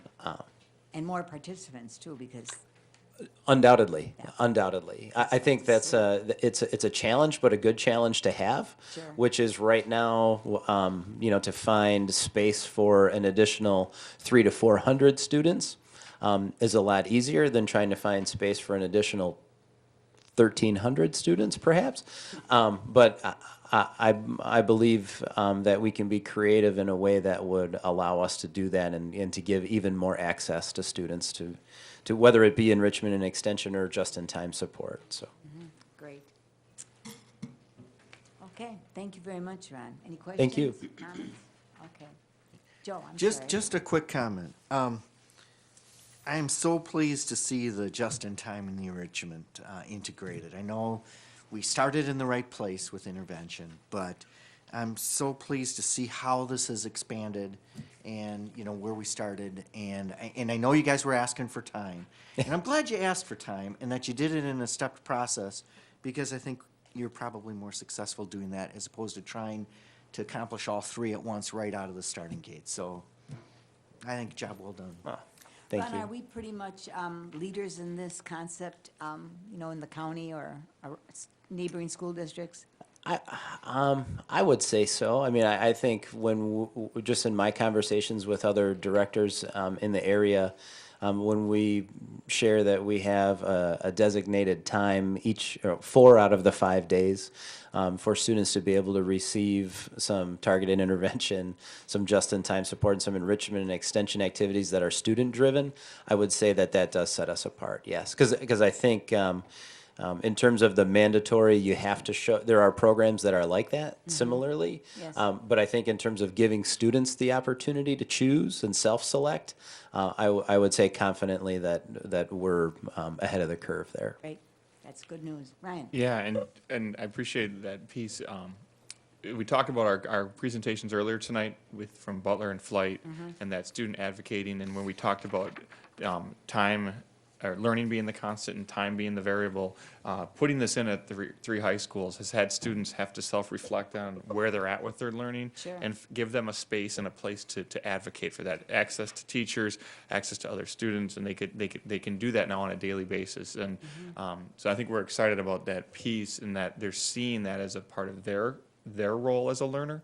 And we've given them a space to do that. And you think without that, students go from class to class, Right. and teachers are scheduled from bell to bell, but they don't necessarily have that. So it's fun to watch that evolve, and I think we're going to see an evolution of AO in the upcoming years, as you're seeing that already at some of our schools that are mixing and teaming differently, and really allowing students to make that choice. And we're seeing more and more of that. So we're excited to see this, and as students learn to be the self-advocate learners that they want. Do we see a good number of students in the ACT prep? That's probably the most popular of the of the voluntary things. I can look up some more specific numbers. I want to say this is just from West. Yes. Students, they kept track of their not only the students that came in, but the number of hours that students would put in. So thinking about it in 30-minute chunks, they had students had put in over 60 extra hours of ACT prep and 73 hours of extra math work just in their labs. So I would say those are probably the highest degree of usage, if we wanted to look at it that way, Sure. just to Great. give you that perspective. That's good, thank you. You're welcome. Okay, well, thank you, Ryan, for the update. We appreciate that. Thank you, Ron. Thank you. Okay, next we have a report on Waukesha 1, seeing results and paving the way. All right. We've titled this Seeing Results and Paving the Way. We've got something that's happened over the last month, which is really our Wave 2 schools have just deployed devices. So I asked some of the Wave 1 schools tonight to come in and share some of the results that they're seeing now that they're a semester and we haven't had a formal Waukesha 1 update. I've also asked some of the Wave 2 schools to come in and talk about how Wave 1 has paved the way for them, how their rollout has gone, and what sort of opportunities they're seeing and what challenges they've had to overcome. So now that we're at the point where almost half of the learners in the school district of Waukesha are in a school or have this to support some of the learning, we wanted to give an update, allow for some conversation and be a part of that. So here to represent Bethesda, Blair, and North as a team tonight to share, again, what I've asked them to share is just a piece of results. It could be anything, and get some conversation going. Then we're going to transition to the Wave 2 schools that have just rolled out and are just in the midst of this. So we do have a PowerPoint, and as it pops up, we'll see which school owns the slide, but they have about one slide each. So I think the next one is North. Dale, take it away. Hi, I'm Dale, instructional technology coach at North. One of the things we did in Waukesha 1 last year to prep was survey our students in the spring based on their technology use in class historically. We just finished that follow-up survey and perceptual data this week for us, and so I really wanted to give you 2 of our real successes in terms of student data and looking at what our students are saying about learning. I'll start with the first one. We really probed kids on how do they feel about their learning? Where do they learn best? Last year in the spring, about 22% on a 1 to 5 scale said, 4 and 5 said 22%, we enjoy a formal blended learning environment where some of the meeting is face-to-face and some of the meeting is online. Fast forward to last week where students took the same survey perceptually, 79% of them said that they prefer to learn that way on a 1 through 5 scale, 4 and 5. And so what we want to do at North is foster that whole idea and listening to the folks from Horning and Butler from a vertical perspective. How can we bring that idea of personalized learning to the high school and fostering that metacognition of students and how they think about their own learning, and they're able to choose some of those learning outcomes.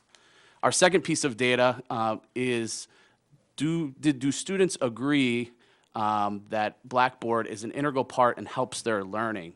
In the spring of 2013, only 22% said on a 1 to 5 scale that Blackboard was an integral part. Fast forward to spring, 53% of our students say that Blackboard is an integral part of their learning, and they need that piece as they move forward. And so our next steps would be, how can we use Blackboard not just a place for students to get information, but how can we use it as a digital classroom in which the kind of things that they work on at Flight and Butler in those small academies, how can we do that in all of our classes collaboratively online? And so those are two select pieces of data. We have lots of challenges and successes, and I think one way to look at this from a broad perspective is, what are our students saying? And I think that's an important way to look. So, Can I just ask you a quick? Yeah, go ahead. Before we go on, the question 2 reminds me of a friend who used to say that olives start at jumbo size and go up. So if people didn't agree, there's no place to put it there. They either agree or they strongly agree. I probably worded that. No, it was a 1 to 5 scale. So Okay, well, it doesn't show here. yeah, No, there's no disagree. They either agree or they strongly agree, right? no, that's fine. This is probably an error on my part, so I apologize. It was 1 to 5 scale questioning, 5 being strongly agree. 53% self-scored a 4 or 5 that Blackboard was an important part of their learning. So I'll clear that. I'm sorry. 1 would be strongly disagree, correct. And so 47% do not like it. 47% could have said Yeah. 2 or a 3 or a 1, Right. that Blackboard wasn't an integral part of their learning. Or did Sure. they? Is that what I'd they have to said? go back and I could look it up in a second here if you'd like that, Well, those that's specific sort of- numbers. Isn't that kind of? neutral. 3 would be neutral, right. So that's what I'm saying, is it doesn't really give. The rest of the numbers. Yeah. I guess I'm looking at a 1 year overgrowth from 22% in spring saying that it's not an integral part of their learning, to spring of 2014 that 53% said this is an important part of our learning, and this is however months we've started in September, 6 months in. So I think it's a success And that I don't wanna Blackboard is. quibble. It's just that it's apples and oranges. And- Because and- we don't know last year if people said 1, 2, 3. Do you understand what I'm saying? We just don't know. Sure. I mean, I- essentially here, 78% said something. Sure. That's true, but we don't know what they said. Well, we have that. We do know what that is. I could we forward that to. don't. I apologize that You it's do, not we here. Yeah. Okay. Okay, that's all. Thank you. Sure. I mean, I would just say that we don't know what they say, but from my perspective as a technology coach, if I can look at the students are saying that year-over growth of 31% improvement in terms of how they feel about Blackboard and its implementation in the classroom, to me, that growth in students is important as they're reflecting on their own learning. Thank you. One of the pieces too, with the iPads has come this conversation of an increased use of Blackboard, where a paper syllabus may have been handed out before, or the utilization of Blackboard was sort of, was it there, was it not? And so those two have gone really coincided at most of our secondary schools. So that's a piece that I'm glad we're looking at, because we want to know, is this platform where students have access to the curriculum or to lessons or materials, is it helpful or is it confusing? Boy, when those were launched early on, a lot of students saw it as something they maybe didn't even do. So I think the questions we're asking of what are the other 40% saying, where does that go? But we want to keep an eye on that, because Blackboard has been a big platform for how have been operating in the district, and so we want to keep our eye on that. But thanks for the update, Nora.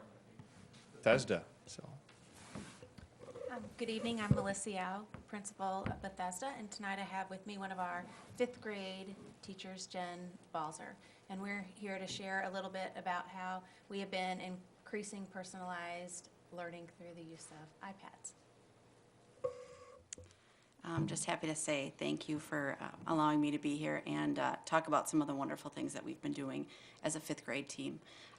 We have students who, this is our 2nd year now, where they create electronic portfolios. The first round of conferences, they are able to discuss those goals with their parents and the steps that they are going to use to reach those goals. And then in the 2nd round of conferences, you'll see up at the top where it says 4th, 5th grade portfolio. That's where they put in their goals and their steps, and then artifacts along with the district targets that meet the goals. Students take the opportunity to go through all of the goals that we have in the targets for the district, and they match them to their goals. So it's pretty exciting to see 5th grade students, and we actually had a mixed class this year, which is 4th and 5th, to see them be able to do it. And parents are truly excited to see their growth as well. I also have some examples up there of assessments that we use with our students. There's pre-assessments, there's an exit slip, which kind of gives us teachers an idea of what students need to learn, what they feel comfortable with, and where they want to go next, along with formative assessments. And that's all done through their iPads. Each student individually completes the pre-assessment, formative assessment, or the exit slip, and then it comes in as a spreadsheet to teachers. So we can then take that information and really go through and analyze and determine where our students are and where they need to go to grow. So those pieces really hit on what Ryan had said earlier and shared with us, the honeycomb of the learner voice infused in the portfolio, being able to meet those rigorous learning goals and the clear progressions for learning. And then on the next slide, you'll see we took a look at a piece of data. We looked at our attendance data for 4th and 5th graders compared last year to this year so far. And the red line is last year's attendance across the board, and the blue is this year. So we see a large increase just each month that we are improving. Last year we had a total of 135 students. This year we have 142 students in 4th and 5th. So with more students, we're getting students to school more. And one hypothesis you could take is that with students having personalized learning, they are enjoying that and are more engaged in their work and are coming to school more. So we wanted to show some of that data to see what's happening with kids and their attendance. Wouldn't have ever have thought that Bethesda had an attendance problem. Well, and it's not a problem. But, you know, we want our kids to be able to be there. And then now we have the option also, if they aren't there, they have a tool where a lesson could be recorded for them and they could get that lesson at home. They could connect with other learners on what they missed outside of school. Teachers have electronic options to connect with them on work as well. So, thanks. Mm-hmm. Mr. Como. How frequently do you review a student's portfolio? We actually have a time every week where we've changed our schedule as a fifth grade team. And it's very similar to flight in that we have math, they actually get it 2 times a week, and then we have time for personalized learning time, which is where they are able to come and meet with each individual teacher to get some of those skills that maybe they don't feel strong in right now. And so on Wednesdays, we have a time where there is 45 minutes for portfolio work. Okay. And So- during, go ahead. So you're meeting with the student one-on-one. Do you typically look at the portfolio first before you, to get ready for that, or is it just kind of a live thing you do? Or? It's a Google site. It was a template that I had created 2 years ago, and then share out with the students. They then take the template and they create their own Google site. And it's just private to them and to their parents. And so during that Wednesday Google portfolio time, we conference with students, they conference with each other. The thing that is so great to me is when we're looking at the targets and kids are talking about their goals and they're going through their goals, and one kid will say, wait, that target doesn't quite match up. You might want to try this one instead. I mean, that's where you get that real rich conversation. And people say, 10 and 11-year-olds can't do that. They can, and they do it beautifully. It's been such an exciting thing for me to be able to do and see. Thank you. I appreciate this chart, and I understand why you put it up here. But it just leads me to wonder what happens in February at Bethesda. Well, this year, we have had a lot, of course, across the board because of weather, students calling in. Also, it happens to be both years, but if you look at Spikes up each in month, it's February. kind of some of the trend, And then so. conversely, in December, there must be some problems. Yeah, some Nobody of the wants to come in holidays, so December. we're seeing, some of the same trends in what happens in the month, but Yeah. overall, we have a big increase consistently. There's not a month yet that has been below, so. Yeah. Okay, We'll have to watch that. Yeah. Maybe we need to have more Valentine stuff. right. Actually, that reads that there's better attendance that goes up. Yeah. That's percent. That's what you meant, yeah. That's what I meant. Yeah. That's why I said what happens in February. It must be good. Both years. Too cold to play outside. Well, anyway. That's true. Start early. Well, fewer days in January, though, in school. But you just click through it, yeah. Hi, I'm Ida Cruz Farron, principal at Blair Elementary. And as far as Blair's results, I thought it was really important to focus in on some of the results from a teacher's perspective, a school culture perspective, and student achievement data. So the first is really our increase in open classrooms with the team teach approach. We have now 13 classrooms that are completely open, and some multi-age and some same grade level, depending on enrollment. So that is about 76% of our classrooms are open classrooms, and they're a team teach environment. The only reason that 4 of them aren't, 2 of them are kindergarten classrooms, and developmentally at the beginning of the year, we felt it was really important to, that's a different developmental mindset, but right around January, we're still doing some specialization with those teams. And 2 other classrooms are self-contained just with enrollment. And it, at this time, we still are teaming. So 100% of our student teachers are collaborating and planning together during, and our schedule allows for them to do some common planning, as well as pushing with our ESL teachers and our special ed teachers. So there's a lot of collaboration happening in result of the iPad coming.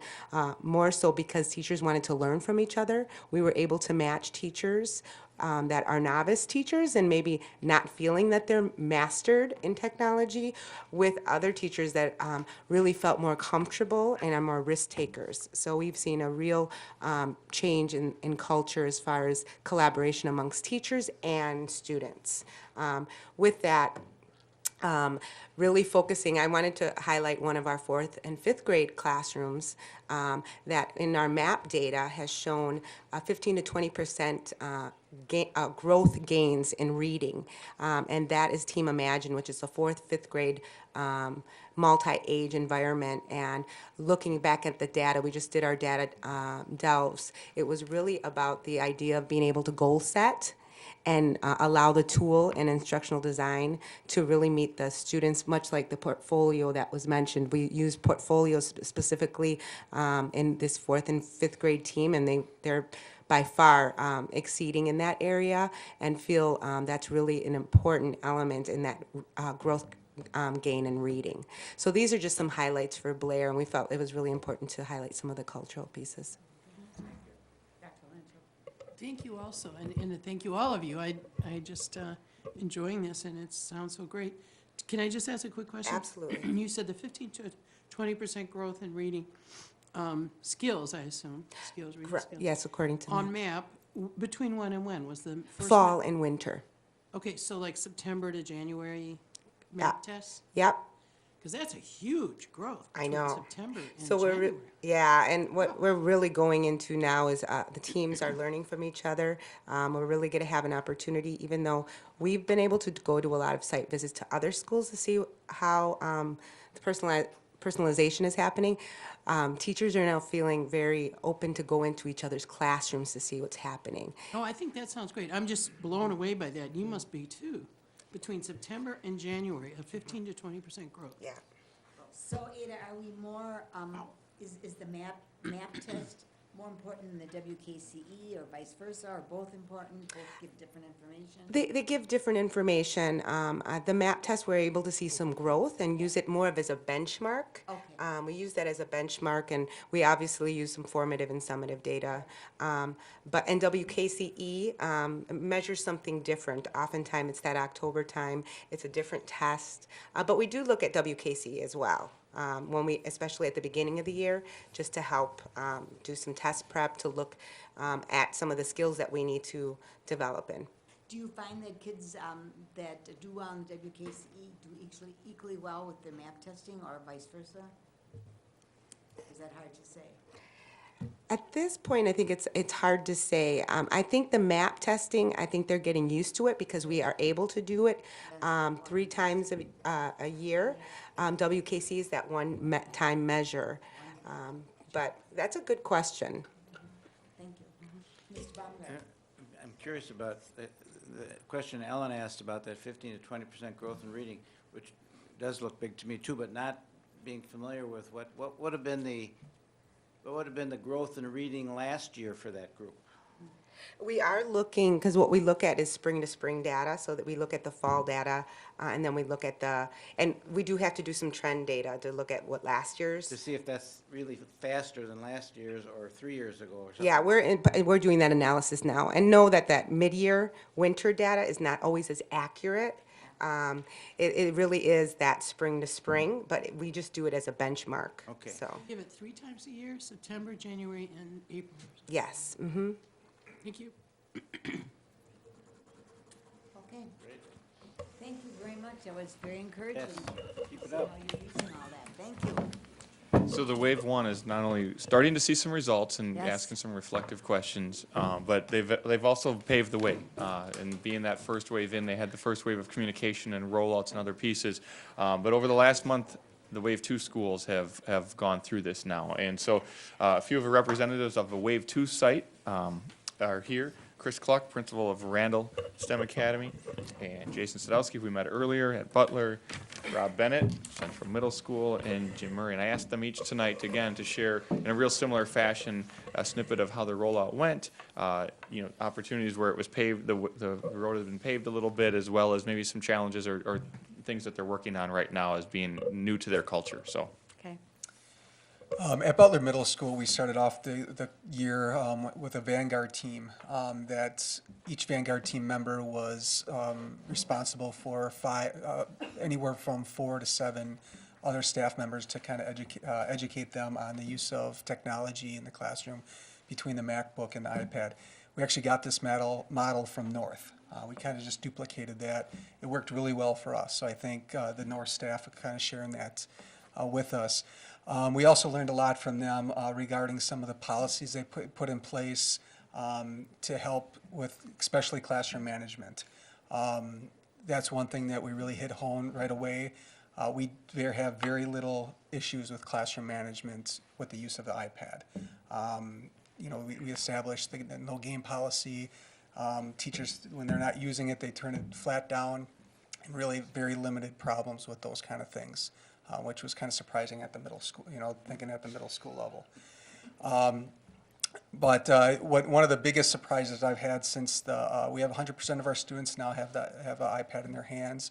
And one of the biggest surprises I've seen is every single one of our core teachers have had some sort of assignment and lesson within the first week with the students using the iPad. There wasn't one staff member in those core areas that was like, I'm not going to use this. I'm putting my foot down. And I know there was a few that were reluctant at first before they got it, and we were like, I'm scared. But the other staff members grouped around them, and I think there was that, especially with that Vanguard team member, to kind of help them out. Here, let's do it together. That really helped them out. And like I said, one teacher, that I'll give a quote from one teacher that was very reluctant. He said that I was not on board before we got there. Now you can't get, my students are always using it. So it's, he saw some real benefit to the use of that. We have, talking to the students for the past month, our administrative team has made sure that we've shown our face in the classrooms just to show that the follow-through with the consistency that we are going to show with, to make sure that the students are using them appropriately. And so we do some random checks to make sure they're not, they're using it appropriately. And every time we check, we ask questions, what benefit have you seen out of use of the iPad? And one of the most common responses that we get, it's not that it's fun, it's that we get choice. And one student I had, and it was fantastic, is it happened about 3 days ago. I came into class and I asked that question, hey, what's the best thing about, ever since we rolled out the iPad? He's like, choice. And his quote is, choice is awesome. And he just reiterated that piece. So, with that, there's some things that are really going really well, but down the road, the challenges that we have, majority of our staff are still in the substitution phase in the SAMR model. We understand that, and right now, we're moving forward, we're accepting that. But we do have a good core of staff that are way beyond that, but it's going to be moving the whole staff from that substitution model to the redefinition model. And we know, we all understand that is the challenge, but it'll be those steps to get to that. So those are kind of our next pieces. Simply amazing, Mr. Baumgart. Jason, what specifically did that young man mean when he said he had a choice? What was he choosing between? He had a choice of showing what type of, how does he want to show that he understands this material. So it could range from, I have that specific one was, he was creating basically a book on the iPad. Okay. He had a choice of doing it a PowerPoint, a video, an iBook, and then there was one other one I can't recall at the time. But it's basically the whole piece is the choice of them being able to either use the iPad or not use the iPad, or a choice of ways of demonstrating their knowledge of. They learned some. Okay. Of what they've learned. I see. Thank you. Mr. Como. Where it gets really exciting is when you go from choice within the classroom, and it's an assignment that has to be done, to choice outside of the classroom to learn. And I've had some parents share with me how their students have decided to dive into topics that they're really interested in. This particular parent was talking about history, Ellen would be happy to know about, and really enjoyed Civil War history, and they weren't really studying it at that time, but really wanted to, after hours on their own, using their own device, diving into a topic that they wanted to learn a little bit something more on. And one of the goals is to have our students get excited about learning, and I think choice is part of that interesting part of the formula that that I think helps students to become those lifelong learners. So when they start making choices outside the classroom to learn, that you know you guys have hit your target. So Think of how much choice we had. Encyclopedias and libraries.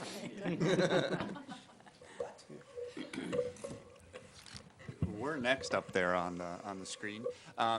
It's kind of funny that I follow Jason in this presentation because we followed the rollout about 2 weeks after Jason did, and I got to live it as a unique experience because my daughter goes to Butler, so I was able to see it as a parent and then also as a building principal and learn from not only what Jody did at North, but what Jason did at Butler at the other schools. In each building posed its own challenges, space, how do you get 300 people, 300 families, which means 900 people, through your building in a space very systematically. We don't have an auditorium for a large presentation. So we did some things a little different. We were more of an assembly line. We had students become a junior vanguard team, which were then our ambassadors, 36th, 7th, and 8th graders who led parents through the whole process. And when parents could see that a 6th, 7th, and 8th grader could do all of this, they were utterly amazed. And some of the questions they had about, what are they going to be able to do, were completely answered that night.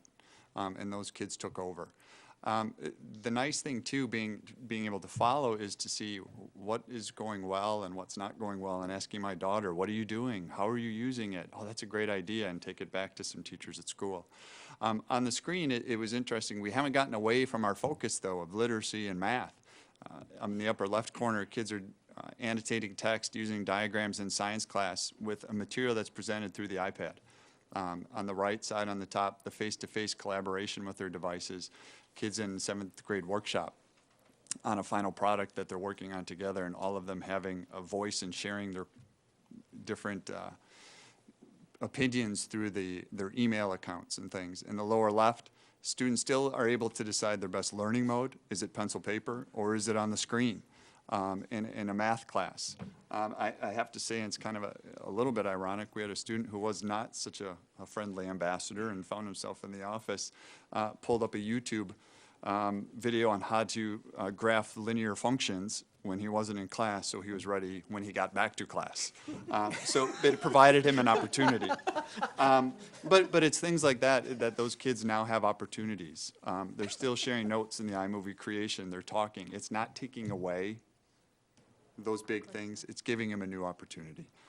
It's giving them new space, new places to go, and to try some of those new things. The big piece for us was having the kids be an integral part in our rollout.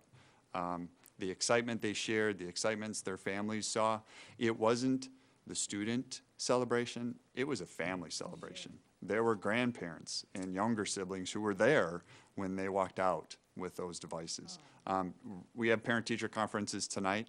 We're down to 8 students to go. We are rolling them out tonight at parent-teacher conferences, trying to meet their needs. Parents who didn't have internet access were downloading their apps at conferences tonight.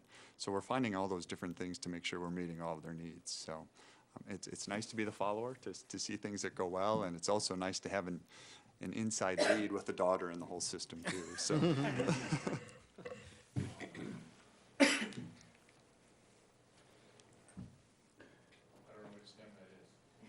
It's both of us, so. Go ahead, Jim. Chris has got this. No, good evening, and thank you for having us. I would have to echo these two gentlemen in that following in the footsteps of North.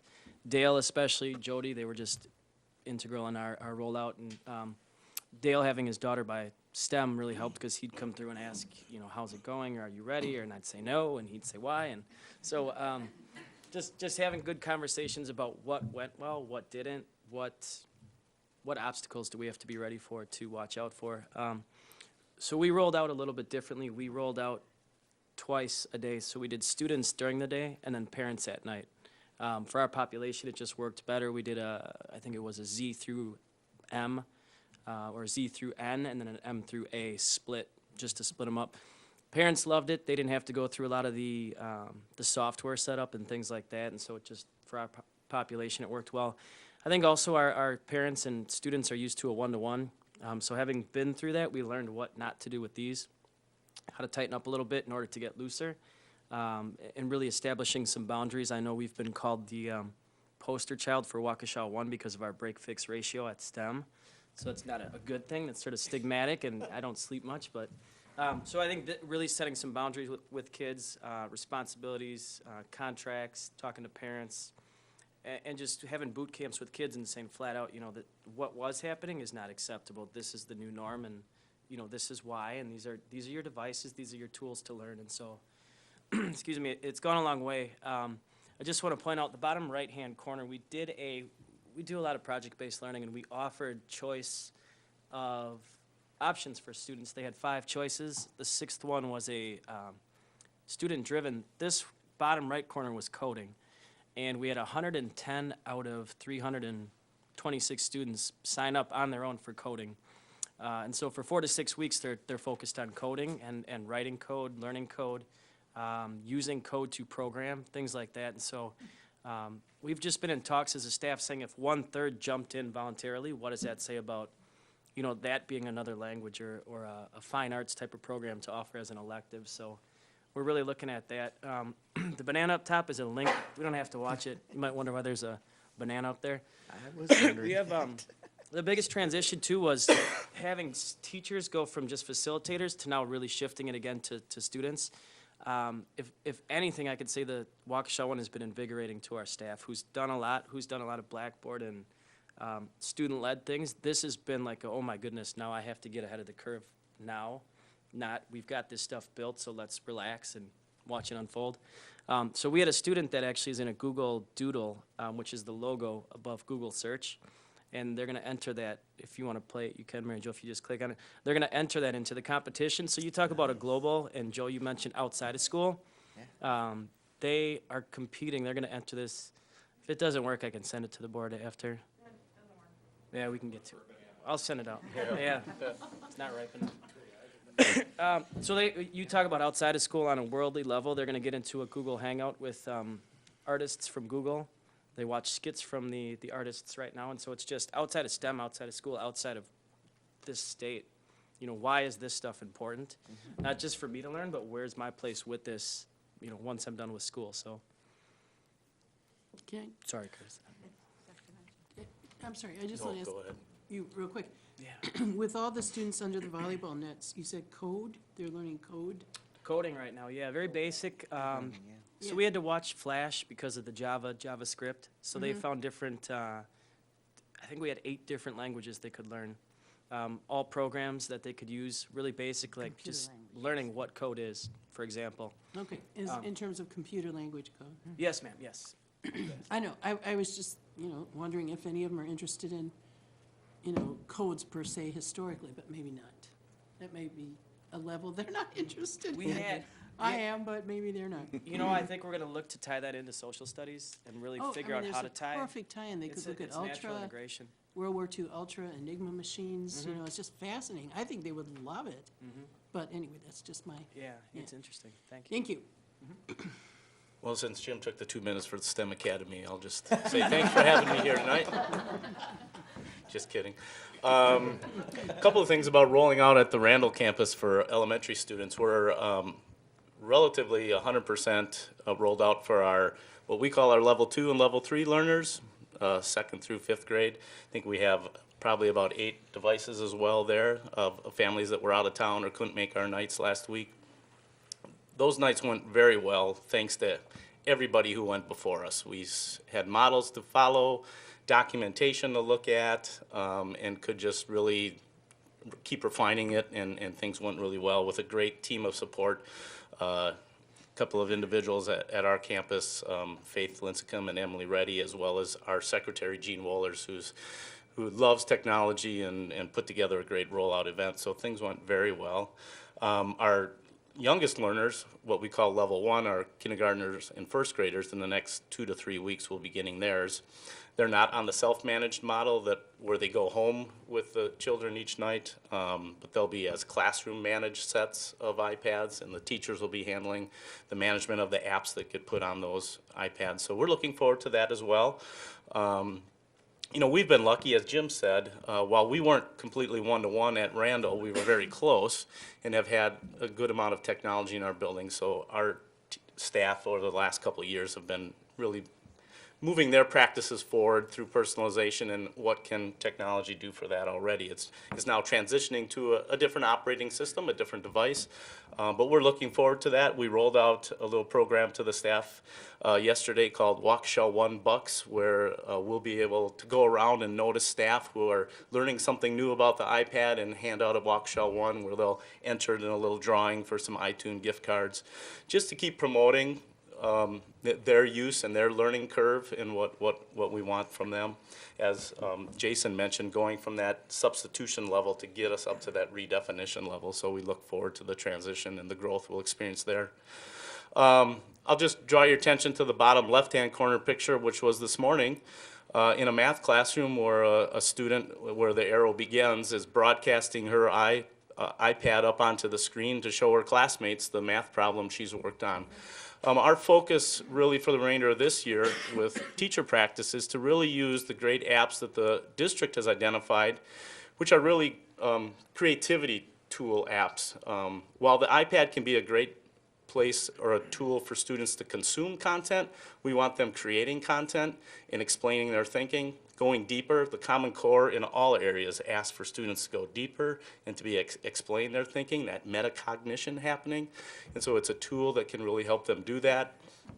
It's a capacity builder, we believe, and this is what we've talked to our parents about. It builds both student capacity to individualize and personalize their learning and teacher capacity. I know Mrs. Berzink mentioned when she first started at Bethesda in that open concept classroom.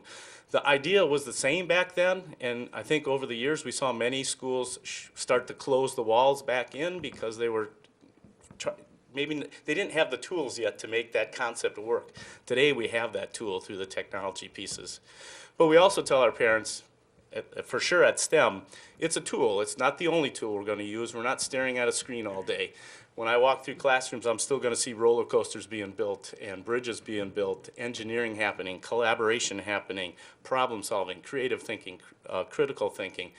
That doesn't all have to happen through a screen. And so it's all happening. And this is a piece that can add, it's an add-on, a value add for us. So yeah, I think I'll close with that. I just, I don't, oh, did you? you can go ahead and ask and I can answer. Well, I don't want to beat a dead horse, but here I go. Anyway, I think that this is so great, and I'm really all behind it, although I know I've been more of a skeptical voice in many ways. But I also think that with all of our students, ultimately now half and then 2/3 and then all, embracing this technology, and the families too, how great it would be if, when you talk about metacognition, if our students did in fact realize where this came from. I mean, if we ask our students who all have these wonderful iPads and they're all excited and everything, do you have any clue where this came from? I bet they don't.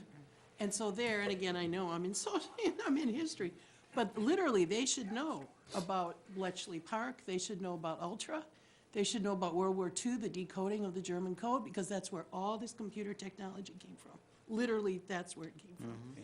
And I think it would be great if they even just knew that story.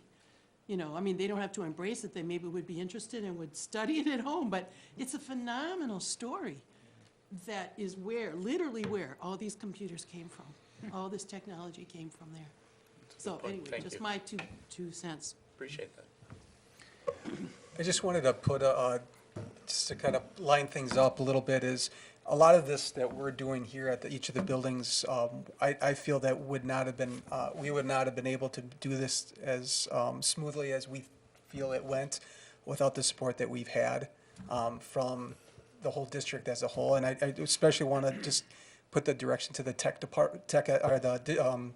department. They've put a structure together that was very easy for us to follow. The supports were there all the time. And I really wanted, they also modeled what we want our teachers to do with the students, meaning that blended learning approach for our professional development. They've done that for the teachers. And it's taken, at least at Butler, it's taken us until probably the past, about a month ago, for some of our teachers to see, wow, this is what we're doing now for our PD, we can do with our kids. And, and that's something I want to say is, with the directors and everybody, as a team that they've all put that together to kind of model for what we want the students to experience as well. Thank you, Jason. I was going to actually address that. I think we did something really well here. I have an in-law who teaches in another state, not even a neighboring state, so I'll move it away. Last summer, she sent a letter to us, email, with what they did. All the computers arrived one day in July for teachers and students alike. No planning, nothing. Here's the computers, or the iPads, or whatever they're using. I don't know what the device was, but everybody was getting one the same day, so to speak. All you can say is disaster. Yeah. They had no concept of what to do with these, how to use them as instructional tools. It was just a very, very sorry situation. I hope they figure out a way to grow out of it, but I felt so proud of the fact, and even more so tonight, I was so proud of the fact that we figured out the right way to do this, so that I know some people wish they could have gotten them sooner, but in the end, we've figured out the right way to do it so that they are being used effectively, efficiently, and productively. And from Todd, you on down, I compliment the way this is working, and we're doing a good job. You know, actually, LA School District rolled them all out to students first, I think, and of course, that was a multi-million dollar disaster, so. And this one was not even Los Angeles, it was another No, one. you shared that with me. I think I gave it we a won't, letter, we yeah. won't, but a think, a lot of the credit goes to the principals who've had to manage this within their school, Absolutely. making sure their staffs are ready to take this on, and I continue to be amazed when I talk to students at any level about, their successes with these, and we had another, Jody put on another presentation the other day, and I think, was it Dodgeville School District was there as well, and again, every time I go to see those, I see good things. I also had an opportunity to stop in another class, which wasn't part of the presentation, to talk to some of the kids, and again, very, very positive results from using the iPads.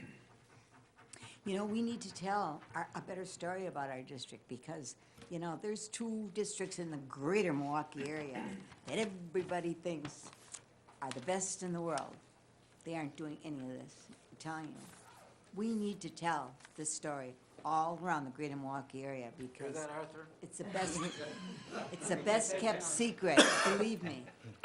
I'm just thrilled to death to see the learning that's going on here. Mr. Como. Couple of things. One of the more brilliant things that Steve and his team came up with, the technology department, was the application process. And I had mentioned it earlier for possibly the music program coming back to the elementary level, and I was so impressed with that because those schools really wanted to implement that. That was really an important part. The other thing that, Bill, you had mentioned, rolling giving everybody their devices all at once. And I'm so glad also that we tiered it. But the other thing, and I'm going to set a high expectation now for the technology department. One other thing that the technology committee at the board level had also approved is that the professional development is not just done in the beginning when we hand out the devices, that there's ongoing professional development. We've built that into the budget, and we're going to expect the technology team to continue to provide that professional development where needed each and every year to all of our schools, okay?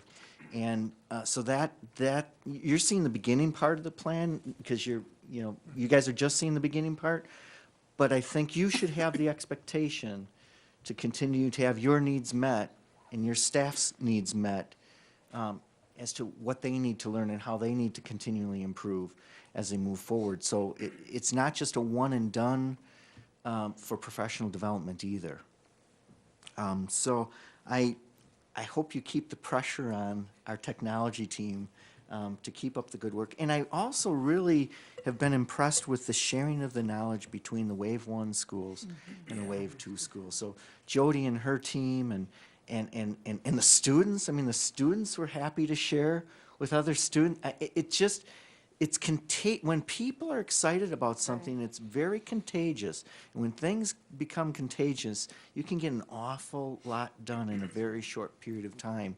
And I think we're witnessing some of that with going from Wave 1 to Wave 2. Joe, one of the things I was going to comment on is when you look at like the LA school district, one thing Steve said to all of us in the beginning was it's not about the device. It's not just about the device.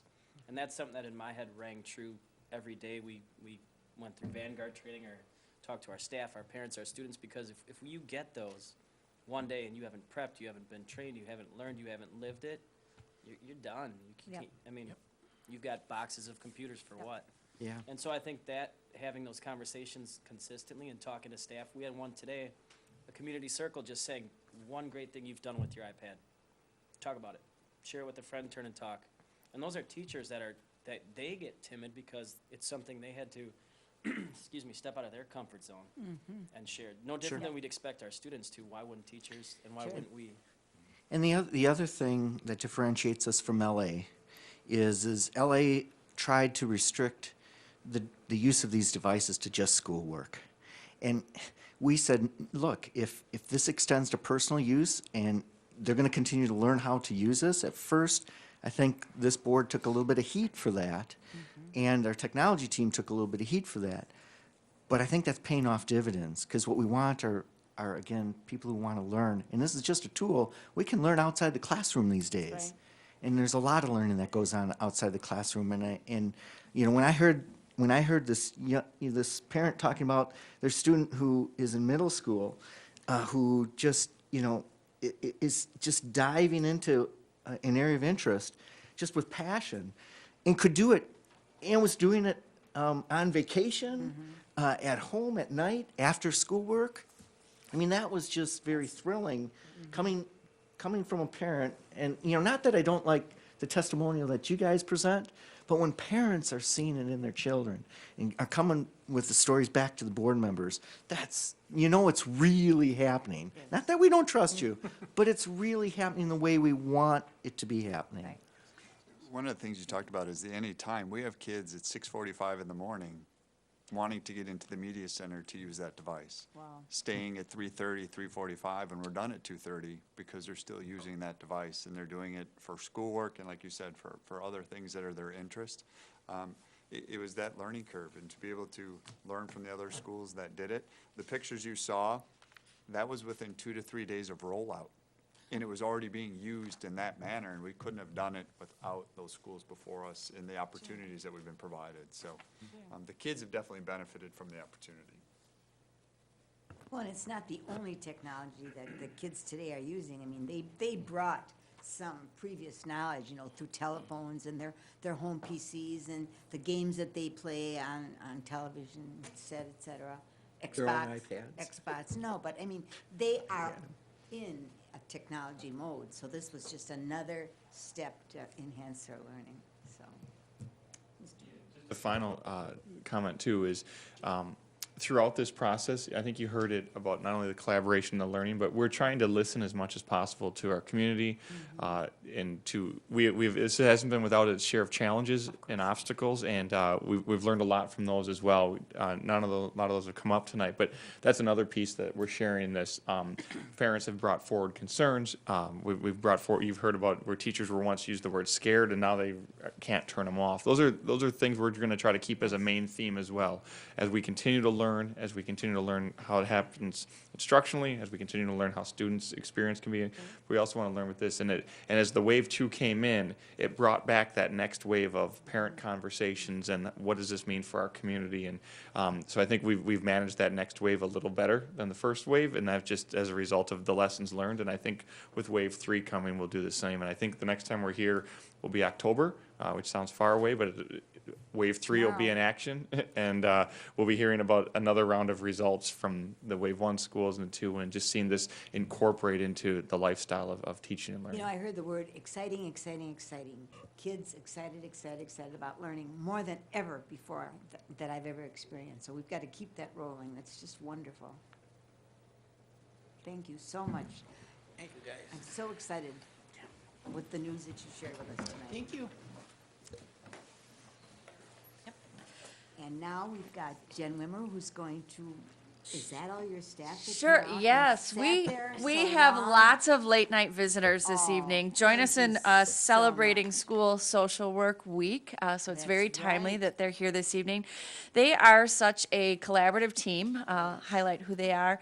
They put together a video in lieu of all coming up to the table and contributing. They built this video that highlights their practice.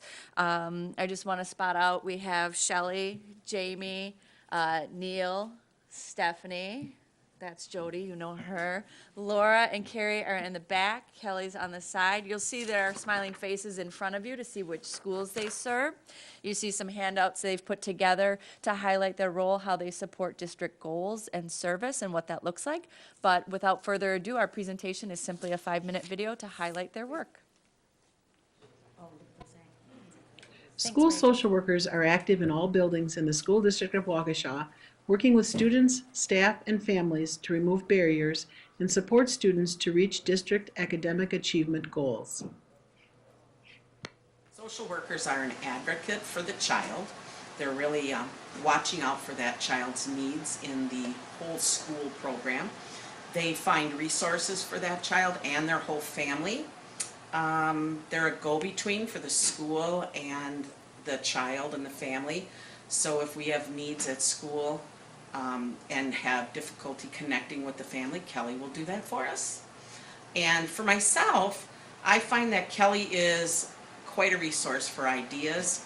She focuses on the big picture for the child, but zeroes in on the child's needs. So she's looking at what that child needs for themselves, in the family, in the community, whereas I might be focused more on what they need in the classroom. So she has quite a storehouse of ideas.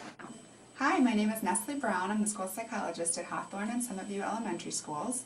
I think our school social workers are such integral parts of our student services team and also our problem-solving teams at both my schools. I think they just do such a great job of bringing the parent perspective and really helping address all those barriers of student attendance, things like homelessness, maybe mental health issues, other medical things that could be going on.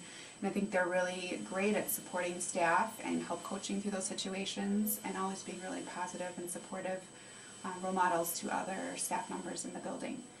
I think they really help us keep that perspective of other things that are going on in families' lives and really making sure that they can help reduce those barriers and help keep kids engaged and successful at school.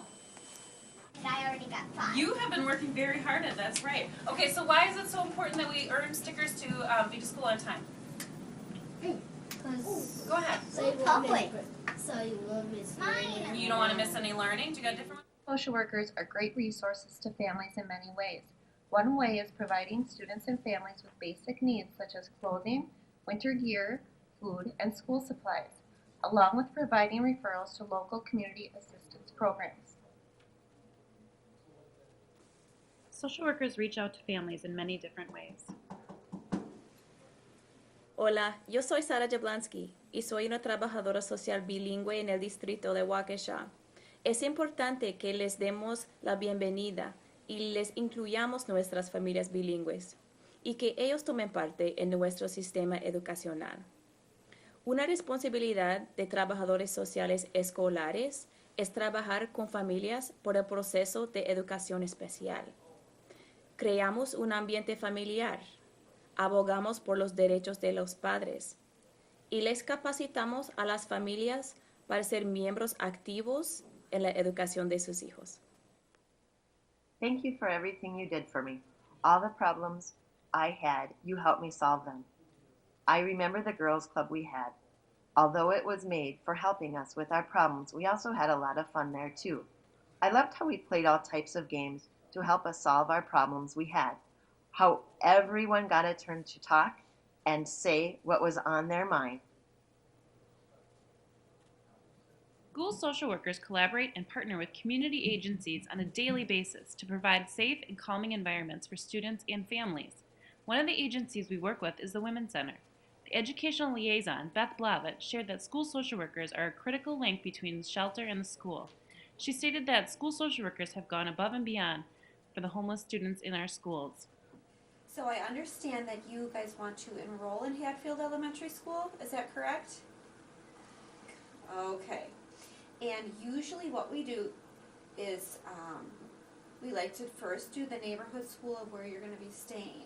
And now I know that's kind of a barrier because you're not sure where you're going to be staying.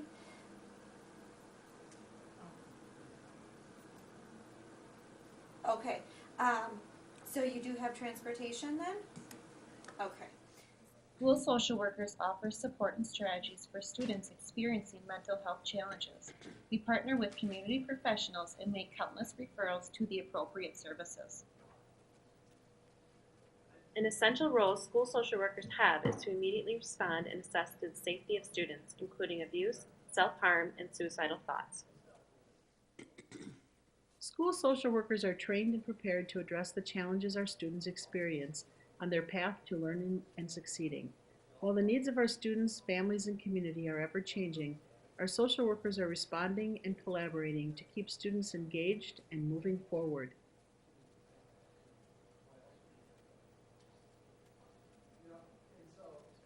This is Laura Riker for being the best social worker in the world. Thank you for all the help that you give me throughout the young years of my life. You were always there for me whenever I needed someone to talk to and give me the best advice possible. I thought about you today and I just want to let you know how much I appreciate everything that you do for me. And you made my darkest days brighter, so thank you. And I'll never forget what you've done for me. And tell me that we belong together. School social workers are active in all buildings in the school district of Waukesha.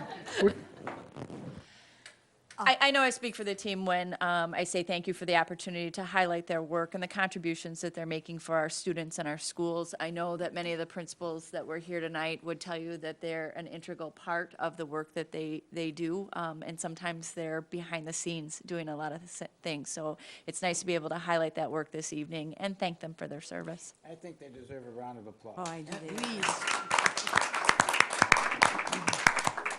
I never would have been able to function in my school had it not been for the social workers. You go above and beyond. It doesn't make any difference if it's 7 o'clock at night or 6 o'clock in the morning.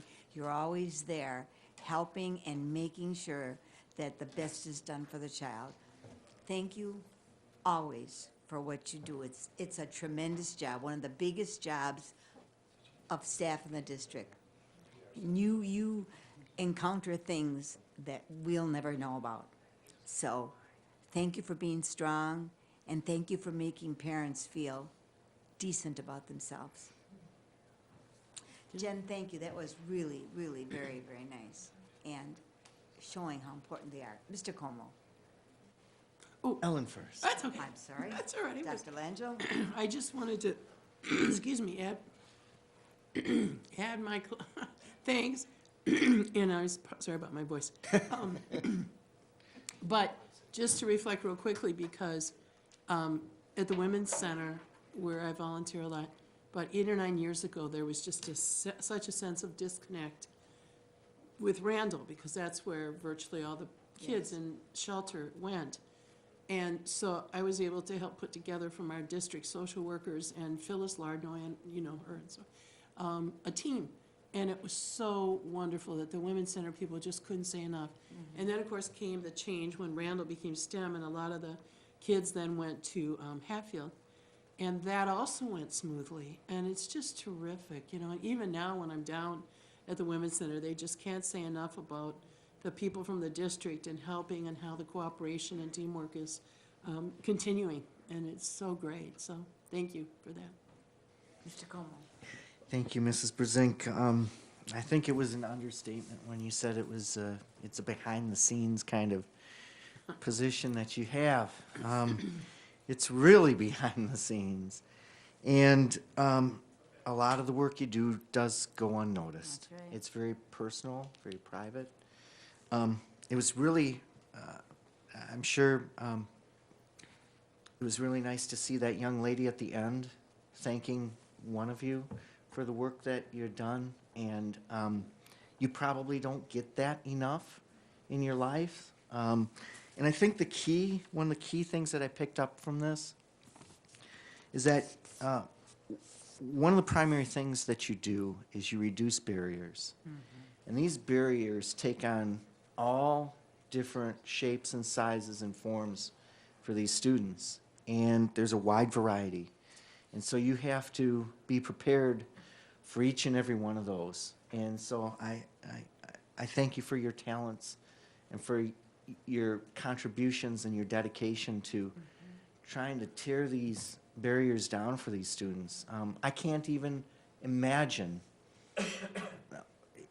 a typical day for you. And I bet you there isn't one day that is the same.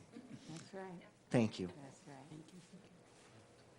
Thank you, Jen, and thank you for staying so long.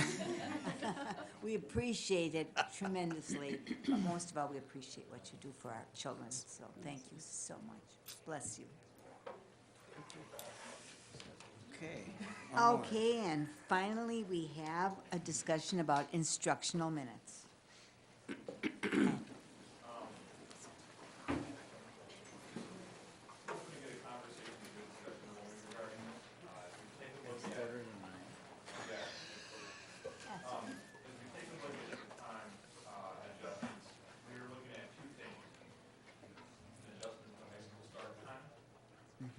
which has a certain number of needs that we're trying to meet with that. And for elementary school, we're looking at an addition to 15 minutes of the instructional day, which again is a series of slightly different needs that we're trying to meet with that. We've included some information in the packet. If you look at, I'll start with the elementary school 15-minute piece. Doesn't sound like a lot, but this does equate to additional 44 hours for an additional 6 days of instructional time. I just wanted you to know, as you go on, when you talk about elementary school, a 25-minute lunch really is alarming to me, so I just want you to know that. I can't imagine that a 7-year-old can eat lunch and go outside and play. Can't. That's the exception, it's not. It's, I hope it there's is. a, I there's a hope it range is of not. 25 to 40. Yeah, I hope it is. And a lot of times they'll tie those in with the recess, so it, it's probably closer to 40 for a number of them. I hope you're right. If you look at where Waukesha is in the second page, in relation to number of hours, length of day,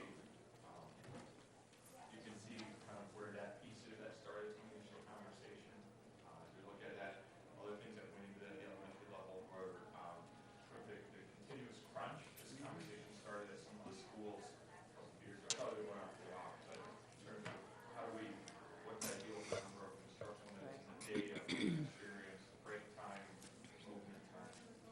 So that came in as a part of some of the conversation.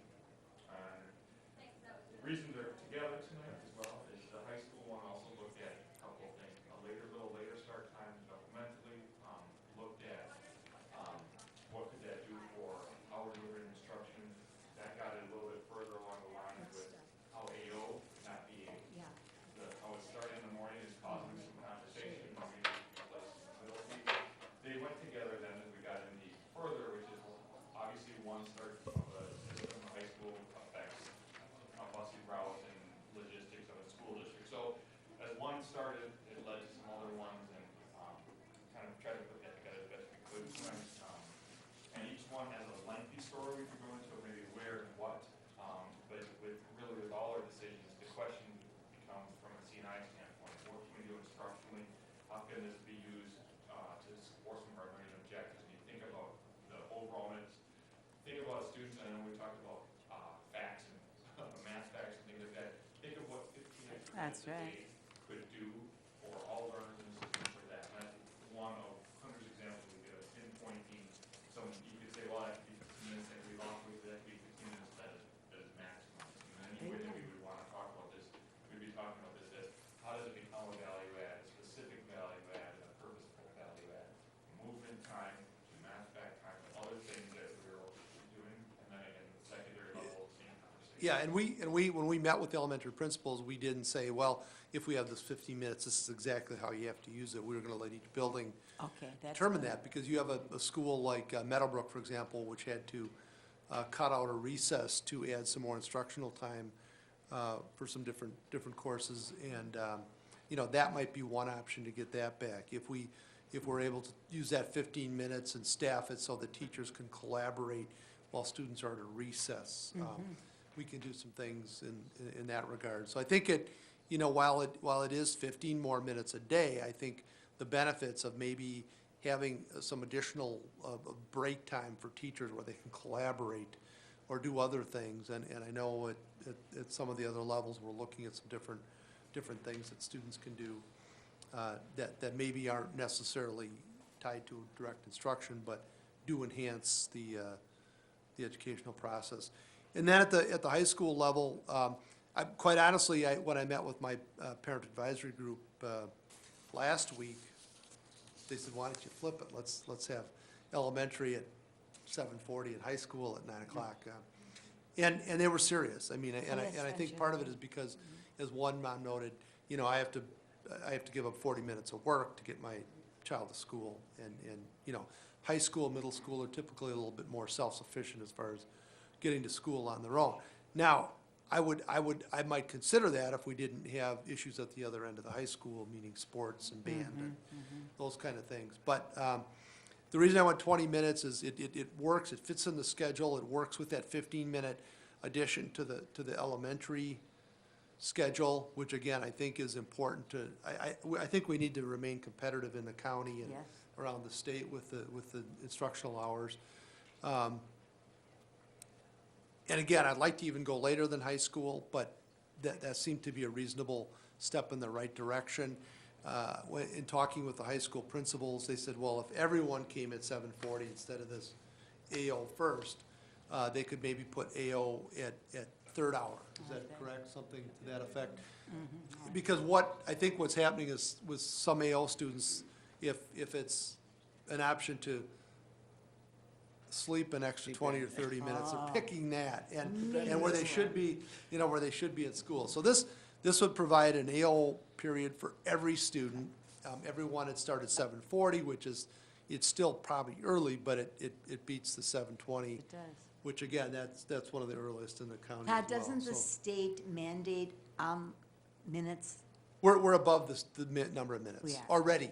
But again, I'm looking at, you know, we're competing with the county and with the state for that matter. And I think, again, if the elementary can use that 15 minutes positively, as Ryan pointed out, whether it's for math, whether it's for some collaboration time that they lost. Whatever. You know, or some of the other things I know we've been looking at, it's a win-win. And then we get a little bit later start for high school. I was just in a high school class last week, in first hour, and it was pretty quiet. Did you fall asleep? I didn't, but you know, it was. Yeah, And the teacher noted, he goes, first hour, they're still trying to wake up. So it's not a perfect schedule, but it's 20 minutes later. That means you might have kids getting on the bus 20 minutes later, instead of in the dark, you know, not at 6:30 in the morning, maybe closer to 7 and so on, so. Okay, Joe, Ellen, Bill? My first reaction is positive to this. I think it balances a lot of things at different levels. I mean, there's a lot to take into consideration when making this kind of change. I think what I'm most impressed with is adding the extra time. Two things: adding the extra time to the elementary really brings us up into at least the middle of the pack in terms of the number of hours. And I think that's important. I think that will be a big plus. And having AO for every child at the high school level, I think is going to be a big plus too. Which is what we had committed to a couple of years ago, and now, you know, again, if you don't have to be there for remedial, and you can choose 30 minutes more sleep, you're going to do that, you know, as a high school student. Sure.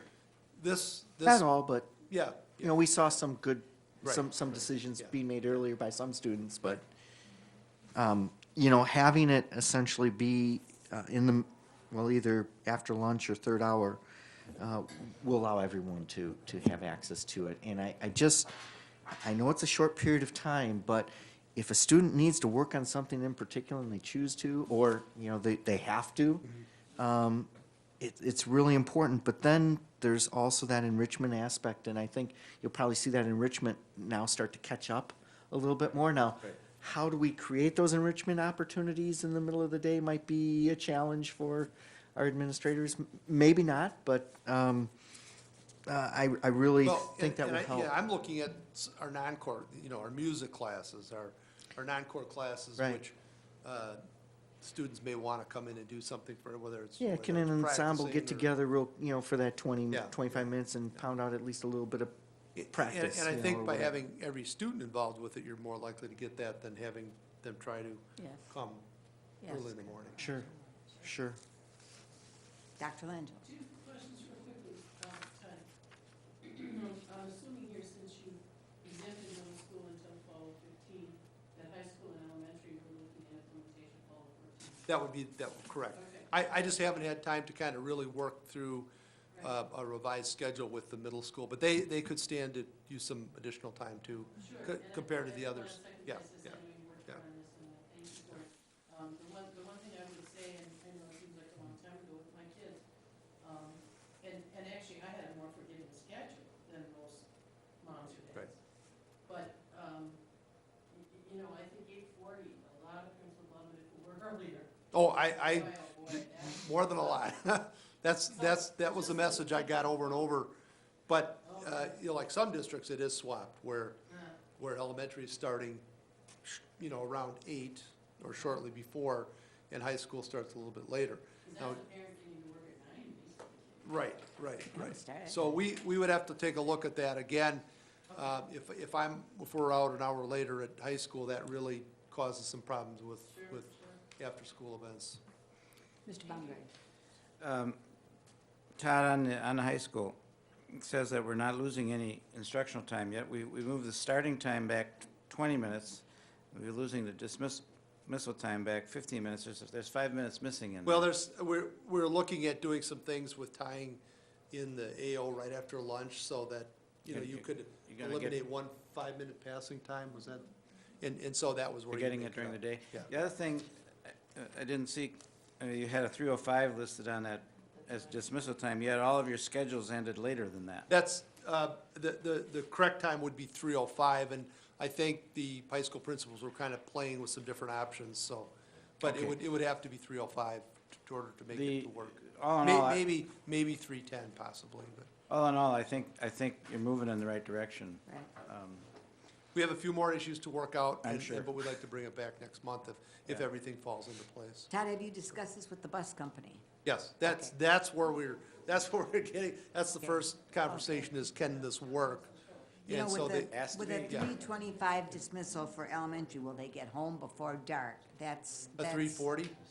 Well, 3:25 it says here. No, it would be 3:40 under Yeah, the new. You know, you just don't want to see those little ones walking in the dark or standing on a Yeah. corner in the dark. But again, I looked at our neighbors, and they're, you know, 3:40, 3:45, 3:35, so it's kind of in that same But they're getting home at dark. ballpark. Yeah.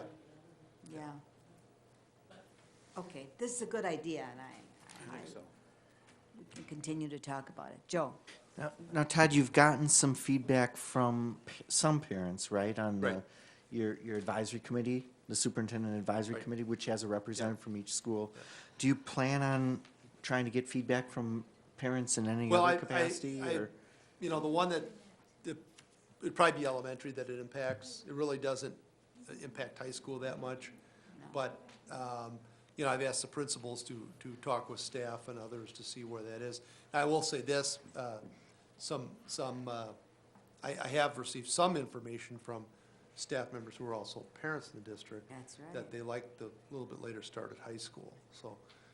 But the elementary, that's, if it were just high school and nothing else, I don't think there'd be an issue. I'd probably be asking for, you know, a vote on that tonight, but I think it's the elementary that we have to work around, so. Right. And I would hope that we would get as much input through PTOs, et cetera, Todd, for elementary, Yeah. because, you know, Well, that's well, gonna that- be a change for them. The parent advisory has a PTA member representative from each Okay. school coming. And so we sent out all the minutes and we sent them, you know, the schedules. Okay. And they are, again, turn sending that out to parents. So I'll be honest, for the most part, when I've heard, when parents are aware of it, because I know the Freeman read an article, it's been relatively positive. Just so that parents are aware in school, you Yeah. know, school doesn't come around in August and, you know, they'll say, well, I didn't know anything about it. So we Yeah. want to make sure that we touch base Well, with you know, everybody. my first goal was to see if there's, if the committee is receptive. If that's the case, we'll probably do out some more PR on what our plans are. Yeah, that. I didn't want to, you know, I mean, honestly, some of the principals were pretty excited about this. They said, well, we better go to CNI to make sure that the board is okay, and then now we can do a little bit more So the public principals have the planning. job then of making sure that the parents know, because they all send out newsletters, Right, et right. cetera, so. But the parent component is very important Right. for success. Joe? And just real quick, Todd, we're still going to be at a two-tier busing scenario. Yeah, the but busing will not change, it's just the schedule a little bit in the Okay. afternoon. Morning schedule doesn't have to change at all.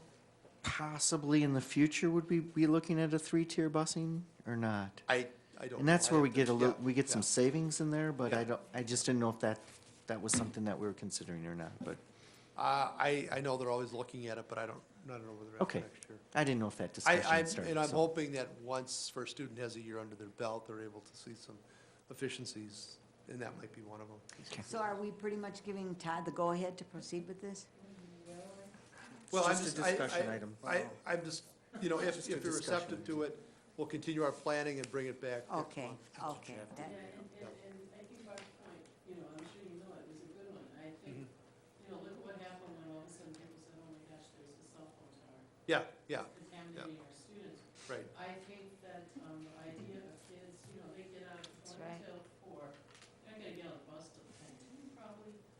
I mean, I think we really ought to. The, look at the that bus, plan.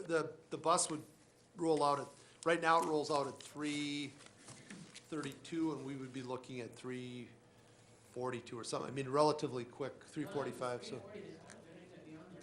Well, 3:45. I mean, it's 7 to 5 minutes as to when they're getting. What's off the bus, longest so- bus? It gets dark at 10 after. That's right. In winter, so I just think That's that's the right. piece we better. That's right. Seriously, I mean, that's where I see the big I do too. Bethesda cell tower blow. Todd, do you know the longest ride the kids have on the bus? I do not right now. Because I remember riding the bus and I was shocked with some of my former students, how far and how long these kids were on the bus. 45 minutes, that was too long. I think we've tried to eliminate. I hope so. The 45-minute ones. Because if we put little ones on the bus and they don't, and we give them a ride for 45 minutes, it's gonna be dark. Right, right. So, all right. I'd like to say to Ryan, thank you for a very, very interesting and valuable agenda this evening. And thank you to all the committee members for your time. I realize it's 3 hours, but it's been 3 very, very valuable hours and gave us a better understanding of what's going on. So thank you very much for your participation, and the meeting is adjourned.